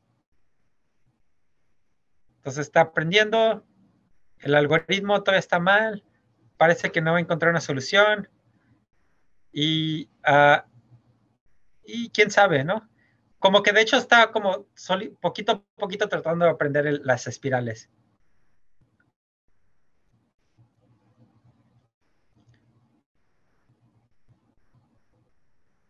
Entonces, cuando alguien dice de entrenar un modelo, es que eso es lo que estamos haciendo. Estás dejando a tu algoritmo poquito a poquito explorar todo el espacio de superficies con esta métrica. Y la manera que se guía el algoritmo es que está así usando el gradiente. El gradiente, de cierta manera, te dice en qué direcciones moverte. ¿Hasta aquí alguna pregunta? ¿Hay algo que no queda claro? ¿Hay algo que dice, oye, qué significa eso? Yo tengo una duda. Por ejemplo, la de pérdida test loss, esa métrica, ¿qué significa exactamente? Si va de 0.5 ya está mal digamos que la posible solución, o porque nunca lo había visto. Bueno. Esa es muy buena pregunta. Entonces, sí, la pregunta, Priscila pregunta qué significa test loss, qué significa train loss. Entonces, cuando estamos entrenando un algoritmo, necesitamos una manera de saber si estamos mejorando o empeorando. Y una cosa es tener una métrica que nosotros podemos interpretar. Entonces, accuracy, ¿cuánto le estoy atinando? Es una métrica que yo pueda interpretar, pero necesitamos una métrica que sea optimizable y que le podamos sacar gradientes. Entonces, para eso necesitamos lo que se llama una función de pérdida. Una función de pérdida es una función que entre más negativo es, entre más cerca a cero es, mejor es. Y nuestro algoritmo, descenso de gradiente, va a usar la función de pérdida para entender en qué direcciones ir mejor o peor. Cuando tienes menos test loss, significa que tu algoritmo es mejor. Entonces, esa es la parte de loss. El loss nos dice, es una medida de qué tan cercanos estamos. 0 significa que es perfecto. Y tenemos dos pedazos de datos. Tenemos lo que es el training y el test loss. Entonces, déjales enseño tenemos datos de entrenamiento, que son los que están viendo, pero aparte de eso tenemos los datos de predicción. Son datos que el modelo no ha visto para nada. Entonces, cada vez que entrenas uno de estos algoritmos, quieres tener un pedazo de datos que el modelo no ha visto para nada, para que así puedas entender si tu modelo va a poder generalizar. Entonces, estos son ahora lo que estamos viendo encima son los datos que son del test. Son datos que no pertenecen al training set. Son datos que el modelo no puede ver. Entonces, cuando creamos esos algoritmos, tenemos datos de entrenamiento que nuestro algoritmo puede ver y debemos de tener un conjunto de datos que nuestro algoritmo no puede ver. En el ejemplo de push-in, los datos que usé inicialmente son los de entrenamiento y los datos de pruebas cuando sacaba nuevas cosas y veía si funcionaba. Esos son los datos de prueba. Entonces, es siempre importante tener una medida de qué tanto... es importante tener una medida de cómo va a generalizar tu modelo teniendo datos que tu modelo nunca va a ver. Y es súper importante esa parte de que tu modelo no los vea. Porque si los ve, va a poder hacer trampa o va a poder hacer overfitting. Entonces necesitas una manera de que no lo vea. ¿Eso responde a tu pregunta, Priscila? Sí, porque, bueno, es que yo he trabajado con series de tiempo y siempre hay como que muchas pruebas de que si es ruido, si es que deben tener ciertas características para comprobar que realmente lo que estás haciendo está correcto y entonces quería verificar si realmente estos son los tests y de que, por ejemplo, se me complica a mí entender cuántas capas o cuántas redes en cada capa pueden estar adecuadas a mis parámetros que yo tengo para reproducir todo este fenómeno, ¿no? Sí. ¿Cómo construyes este training test? Depende mucho del dominio. Justamente tú usas series de tiempo y cómo construir los training tests es diferente para series de tiempo, ¿no? Y también el otro componente es que los algoritmos van a ser diferentes, ¿no? Cuando está tratando de encontrar cuántas capas usar y todo eso, es lo mismo que estamos usando ahorita, ¿no? Nos ponemos a explorar, vemos las métricas y si no, tratamos otras combinaciones. Ahora ya tenemos maneras más automáticas de encontrar algoritmos. Entonces, algo que pueden encontrar en línea son optimizadores de redes neuronales. Entonces, tú básicamente le dices, mira, quiero tener tantas capas, de 1 a 5 capas y de 20 a 30 neuronas o algo así. Y automáticamente va a optimizar múltiples modelos y cada vez va a ser mejor. Ya hay servicios en línea que pueden encontrar. Entonces, por ejemplo, Google Cloud tiene Vizier. Yo uso ese, pero también puedes usar, si buscas, hay varios que puedes encontrar como una palabra asociada es optimización bayesiana. Entonces, la optimización bayesiana se usa mucho para optimizar esas redes. Pero hay estudios que también demuestran que puedes simplemente, o sea, yo cuando estaba en mi doctorado, lo único que hacía era creaba el espacio que quería explorar y lanzaba 100 redes aleatorias y veía cuál pegaba. Esa es una técnica que se llama random search. O sea, búsqueda aleatoria. Y funciona bien cuando no quieres ponerte a la parte más complicada de optimizar la red y entrenar a estos entrenadores de redes. ¿Alguna otra pregunta? Gracias.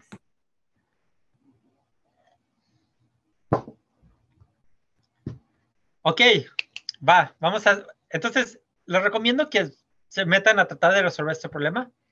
Hay maneras de conseguir 0, 0, 0, 0, 0, 0, así, 0 training loss. Puedes irte súper profundo, no sé, puedes cambiar cosas. O sea, hay muchas cosas que pueden hacer y pueden aprender mucho de cómo crear redes con estas cosas. Pero antes de eso, vamos a entrenar esta misma red, pero con código. Entonces, ¿cómo se ve? ¿Cómo creas esta misma red con código? Entonces, para eso vamos a la siguiente sección. Construir una red neuronal con código. Entonces, para eso tengo este link en Colab que quiero que abran. Entonces, este es el link corto y tenemos links más largos. Entonces, lo pueden copiar en el chat.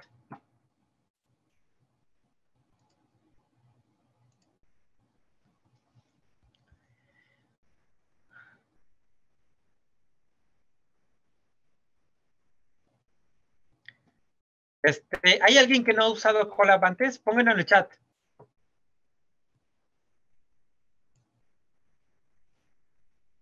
¿Todo el mundo ha usado Colab antes? Está bien si dicen no. Ravi dice yo no. Priscila tampoco.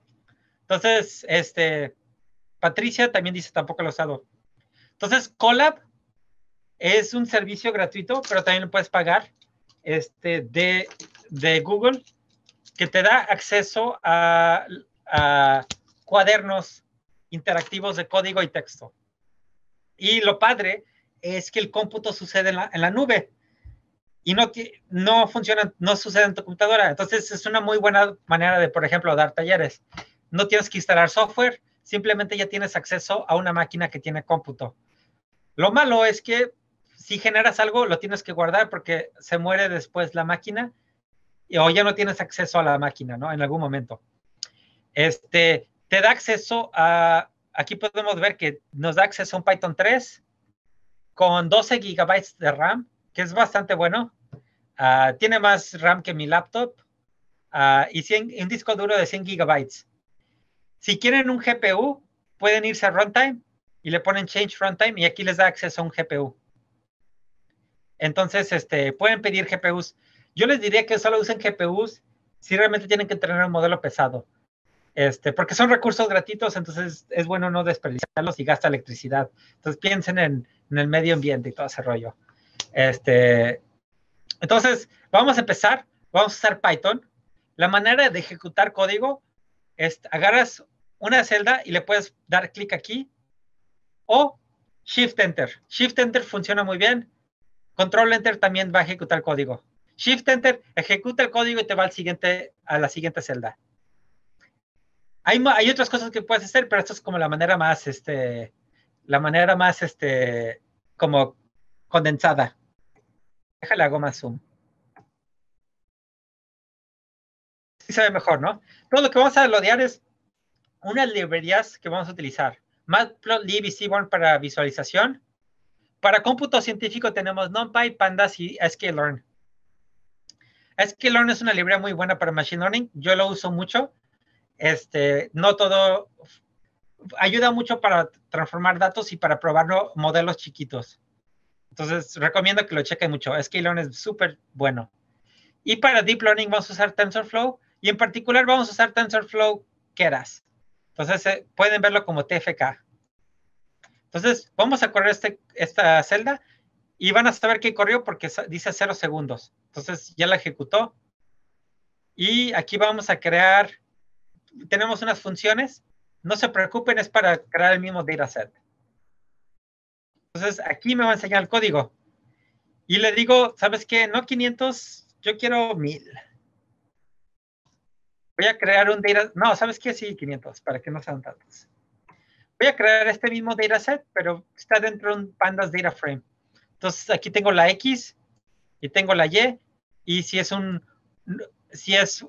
punto azul o un punto naranja. Entonces, para que vean que sí, cierto, vamos a darles colores. aquí está. Entonces tenemos, es la misma espiral que vimos hace rato. Tenemos los puntitos naranja y tenemos los puntitos azules. Todas las coordenadas en esta tabla son X y la Y. Bueno, debería ser X1 y X2. Y nuestro valor de predicción es la clase. Entonces, aquí pueden ver que son los mismos datos. Aquí vamos a crear estos nuevos datos que les dije, que son los datos X cuadrada, Y cuadrada, X por Y, X con seno, X con coseno. Entonces, me va a dar una nueva tabla que, aparte de estas 3 columnas, tiene otras columnas para los otros datos. Y ahora lo que vamos a hacer es vamos a crear una matriz que tiene todos los datos. Nuestros datos de entrada, nuestra X. Entonces, de esta manera lo podemos entrenar, conseguir los datos. ¿Cuál es la dimensionalidad de estos datos? ¿Cuál es la dimensionalidad de estos datos? ¿Cuántos datos tengo? 7,000. ¿Cuánto? ¿7? 7,000. ¿Qué dice? ¿7,000? No. La dimensionalidad de los datos son 7. O sea, cada dato existe en un espacio de 7 dimensiones y tengo 1000 datos. Entonces, normalmente cuando la gente dice cuántos datos tienes, eso es lo que se llama el batch dimension, la dimensión del batch, la dimensión de los ejemplos, cuántos datos tengo. Y esta es la dimensionalidad de los datos. Entonces, la dimensionalidad de mis datos de entrada son 7. Si me hubiera quedado con los datos originales, sin estos datos extra, ¿cuál hubiera sido la dimensionalidad?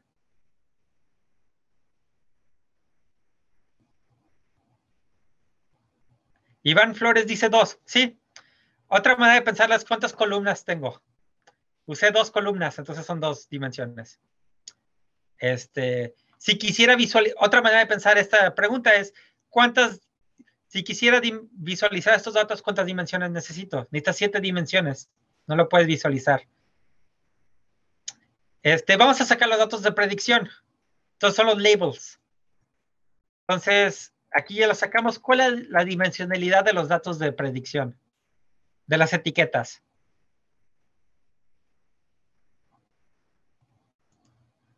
Oscar P. dice 1. Sí, la dimensionalidad es 1. Entonces, cuando recordamos esta idea de mapeo, estamos tratando de mapear datos de dimensión 7 a dimensión 1. Estamos tratando de extraer información entre estas 7 dimensiones para que tomemos la decisión en el espacio de dimensión 1. Entonces, lo que vamos a hacer ahora es vamos a repartir los datos en esta cosa que les dije en el train test split. Si se acuerdan, creo que esta Priscila hizo la pregunta de qué significa training loss, qué significa test loss. Lo que vamos a hacer es vamos a repartir los datos en 3 pedazos. En el train, validation y el test. Y hay una razón por la cual quiero hacer estas 3 particiones.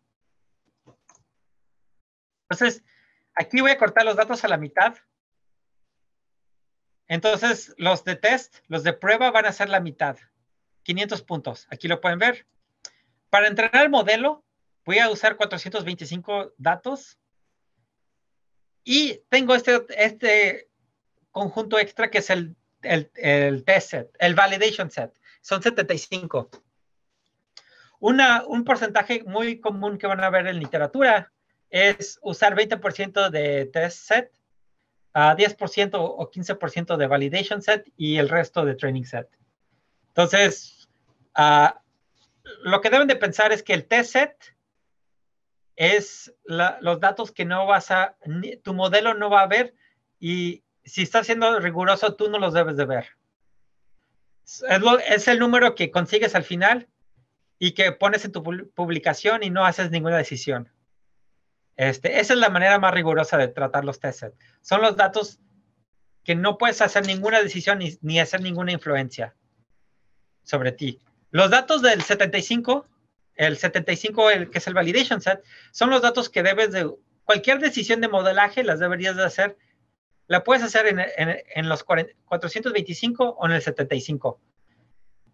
Cualquier decisión siempre debe ser en el training set o en el validation set. Y ya. En el momento que ves en el test set, te estás comiendo la manzana, ¿no? Estás estás viendo realmente el performance de tu modelo en datos que no deberías de estar viendo. Entonces, eso es un punto sutil para que no te,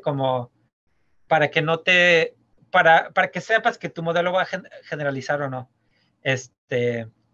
Y puedes tener un modelo que es muy bueno y tal vez es muy bueno simplemente porque estás viendo tu performance en el test set. Y entonces, eso es más para pensar. Y aquí podemos ver cómo se ve cada uno de estos sets. El training set no tiene, son los puntitos. El test set se parece muy similar. Son los datos son los datos que tienen circulitos con el stroke negro, y los de validación son las X. En este caso vamos a hacer trampa y vamos a ver siempre los datos de test set. Entonces, y está bien, pero cuando está siendo riguroso no deberías de hacerlo. Entonces vamos a trabajar con redes neuronales, con TensorFlow y Keras. Si le dan clic a TensorFlow, aquí los va a llevar a varios tutoriales.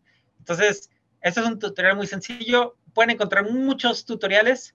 No es para darles un ejemplo. Aquí tienen tutoriales de todo. Y, por ejemplo, si les interesa imágenes. O, por ejemplo, alguien dijo series de tiempo, ¿no? Tienen Time Series Forecasting. Te metes aquí y te enseña cómo usar este tipo de tecnologías para series de tiempo, y también corre en Colab. Le das clic aquí y te lleva a un Colab que puedes ejecutar y replicar las mismas ideas que tienes, que están teniendo en el tutorial, ¿no? Y te enseña qué debes de esperar. Entonces, recomiendo mucho que se metan y también cuando están pensando en hacer ciencia, justamente esa idea de tener un Colab es una manera de hacer ciencia replicable, ¿no? Te llega un trabajo de review, puedo bajar el Colab y ver si realmente obtengo los mismos resultados que tú. Entonces, es una manera muy padre de hacerlo. Aquí vamos a importar TensorFlow, y el Keras es como TFK, entonces TensorFlow Keras. Y voy a crear estas variables de las dimensiones, el input dim y el output dim. ¿Cuáles son las dimensiones de entrada y salida? Entonces, vamos a crear mapeos de 7 a 1 dimensiones. Pues vamos a hacerlo primero, vamos a hacer un modelo lineal. Para hacer un modelo lineal, vamos a considerar esta abstracción que se llama modelo secuencial. Lo único que significa es una transformación y luego otra y luego otra. Entonces, en secuencia. Le voy a dar una transformación. Y la transformación va a ser de la dimensión original a la dimensión final. Input dim a output dim. Y porque es un problema de clasificación, voy a meterle una función sigmoide. La función sigmoide es una función que me mapea los números normales al rango 0 y 1. Entonces, como quiero clasificar cosas entre 0 y 1, es azul o es naranja, lo que me va a dar el modelo va a ser una predicción de probabilidad. Un número entre 0 y 1 de qué tanto se parece a un número a naranja o no. La clase negativa es el azul. Voy a crear un algoritmo de optimización que se llama Adam. Entonces, este es el optimizador. Voy a usar una función de pérdida que se llama Binary Cross Entropy. Para cada problema vas a tener una función de pérdida asociada. Binary Cross Entropy funciona para problemas binarios, cuando tienes datos binarios.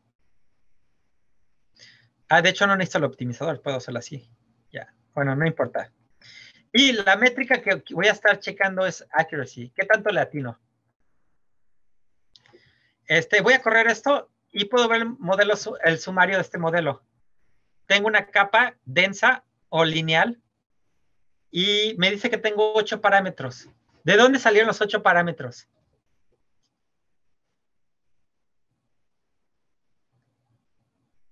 ¿De dónde salieron los 8 parámetros? ¿Alguien tiene una idea?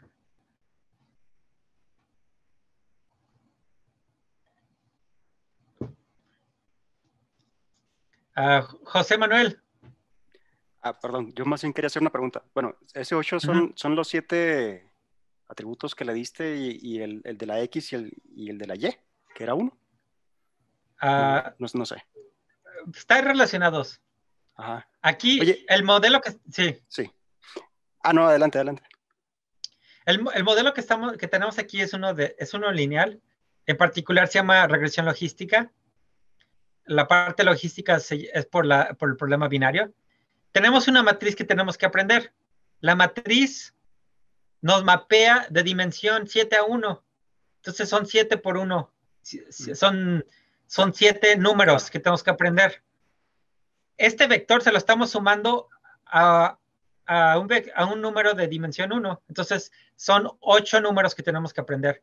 El vector bias es de dimensión 1. Muy bien. Oye, ahí donde estás definiendo el modelo y todo esto, por ejemplo, donde pones la métrica,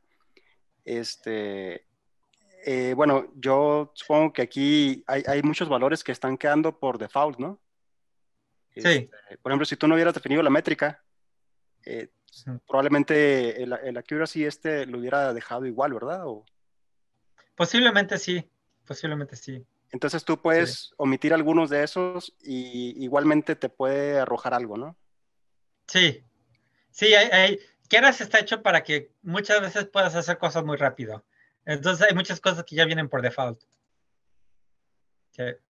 Entonces, sí, vamos a imaginar que en vez de dimensión 1 fuera dimensión 8. No, vamos a decir, ¿cuál es su número favorito? Alguien escribe en el chat.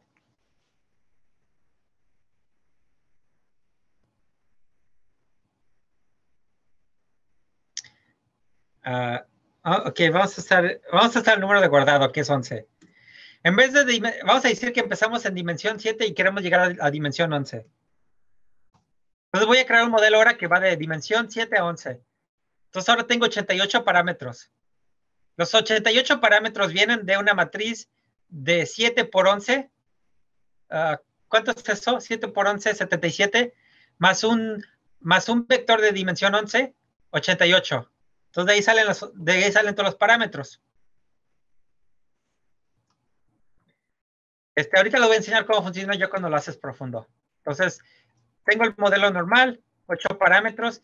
Quiere decir que estoy aprendiendo 8 números. Voy a entrenar el modelo, y va a entrenar súper rápido, porque es como, los datos son súper sencillos. Y aquí ya tenemos una función de pérdida y la accuracy, y cómo está cambiando. Entonces estamos esperando, y vamos a ver cómo se ve. Tenemos estas métricas. Podemos ver que la función de pérdida baja. Entonces, normalmente decimos que un algoritmo deja de aprender cuando ya no está mejorando, pero podemos ver que el accuracy empieza a subir. El accuracy, un modelo perfecto tiene accuracy de 1. Entonces, no es un modelo perfecto. Y la función de pérdida sería perfecta, sería 0 si fuera perfecta. Entonces, tampoco es. Y podemos predecir cosas usando .predict.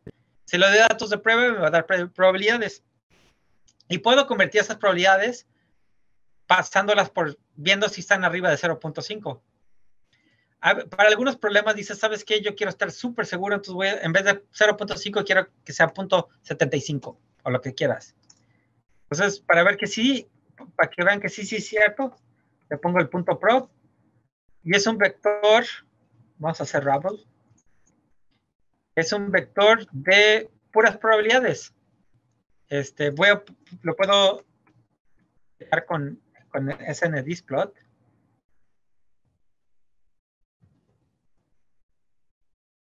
Entonces, estas son las probabilidades que estamos prediciendo. Son probabilidades entre 0 y... No hay una probabilidad que sea 0.1. Entonces, el modelo no está muy indeciso, de ciertas maneras. Aquí podemos ver la superficie de decisión.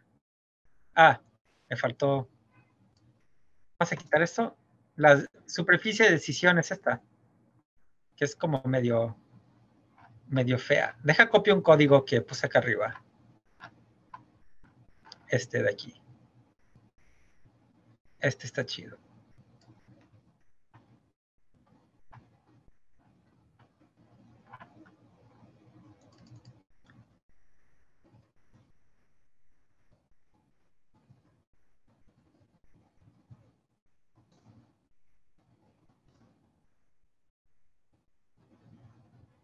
Entonces, esta es la superficie que aprendió. Súper mala, ¿no? yo no me compraría este modelo.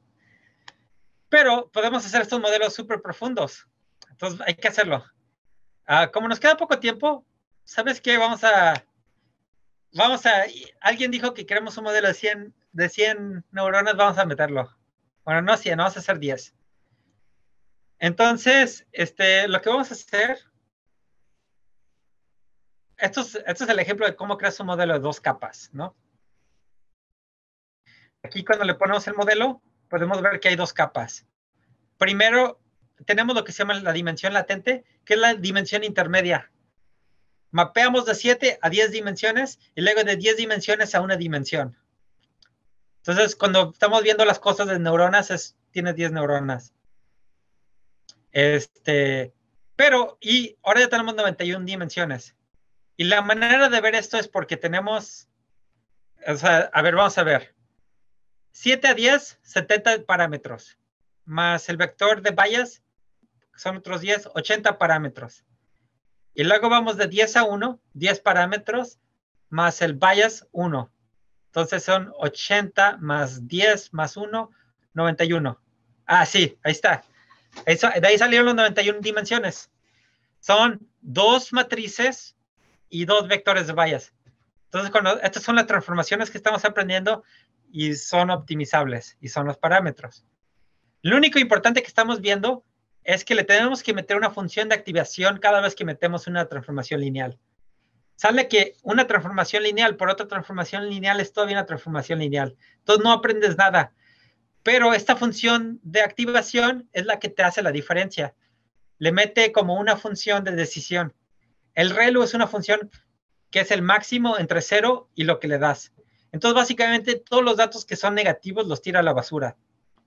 Entonces es una manera en que el algoritmo tiene un mecanismo de borrar datos. Entonces decide borrar datos y enfocarse en ciertos datos. Y dice, ¿sabes qué? Para la dimensión 1, estos son los datos importantes y borro el resto.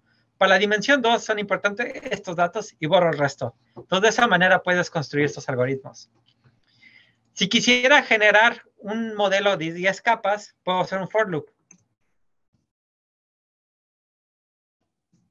Entonces vamos a hacer 9 capas. Voy a hacer la primera capa porque necesito especificar el input dimension, pero le voy a dar estos así. Entonces voy a hacer un for loop donde simplemente le voy agregando capas al modelo. Entonces todas las capas van a ser de dimensión 10. Entonces, básicamente lo mapeo de 7 a 10 dimensiones, y luego 10, 10, 10, 10, 10, 10, 10, 10, 10, 10, 10, 10, y al final 10 a la predicción. Entonces aquí tengo las 10 capas. Y en total tengo 1000 parámetros. Entonces, ¿puedo entrenarlo? Entonces estoy entrenando súper rápido. Y de hecho podemos ver que la accuracy ya se está acercando a 1. Entonces aquí es donde puedes decir que el modelo ya está posiblemente en overfitting. Entonces vamos a ver. Entonces, porque le dimos muchísima capacidad y muchísimos parámetros. Entonces podemos ver la función de pérdida. Y pues bien, o sea, parece que aquí ya las dio. Pero vamos a ver cómo se ve el modelo.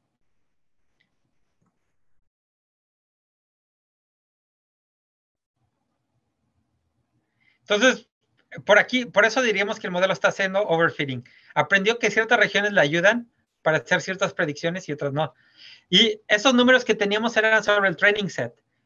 Como si se fijan, pasar de training set a test set cambia mucho. Y por eso nuestro modelo está siendo overfitting. Una manera de que el modelo no sea overfitting, y eso es un campo abierto de cómo haces que tu modelo encaje mejor, es, pues le bajo las dimensiones, le meto trucos, le meto regularización, muchas otras cosas. Estamos llegando al tiempo. Entonces, esto nomás era, ojalá les hayan quedado algunas de las ideas que utilizamos para construir redes neuronales. Hay muchísimas cosas, hay muchísimas maneras de atacar estos problemas y de pensarlos. Y como vieron, hay muchas preguntas como profundas donde te puedes profundizar mucho. Espero que les haya sido útil. Puedo recibir una pregunta y pero si se tienen que ir, si están inscritos en otra escuela de verano, métanse. Porque pues, sería mala onda que lleguen tarde. Sale, saludos, gracias. Y hay una encuesta, gracias. entonces, por favor, hay una encuesta, entonces, por favor, llenen la encuesta. Nos ayuda mucho porque nos ayuda a pensar cómo podemos enseñar mejor. O sea, sean honestos, pueden decir, oye, me hubiera gustado que hablaran de esto, o no me quedó muy claro esto, o etc. O sea, digan su opinión. Muy chido, gracias, Benja. Pues listo. Oscar. Adelante, Benja. Oscar preguntó si se aplica el método como PCA, como redes neuronales para mejorar el modelo. Sí puedes. PCA significa Principal Component Analysis. PCA es una transformación lineal invertible que te reduce la dimensionalidad de tus datos. En general, como es una transformación lineal, ya lo puedes hacer. De hecho, los autoencoders, que es una técnica de redes neuronales más avanzada, es el PSA es un autoencoder lineal. Es un autoencoder donde no tiene redes neuronales. Sí lo puedes hacer. Sí, otra manera de hacerlo es usar UMAP. Entonces, cualquier transformación que tengas, como vieron la exponenciación, aplicar seno, coseno, aplicar un PSA, todo eso es válido. Va. Entonces, vamos a cerrar. Ojalá tengan buen día y recuerden que mañana es la RIA. Asistan, hay muchas cosas pasando, por favor, ahí vayan y participen. Muchas gracias, Benja. Gracias a todos los que se conectaron. Buen día. Gracias, Benja. Muchas gracias por el taller. Muchas gracias.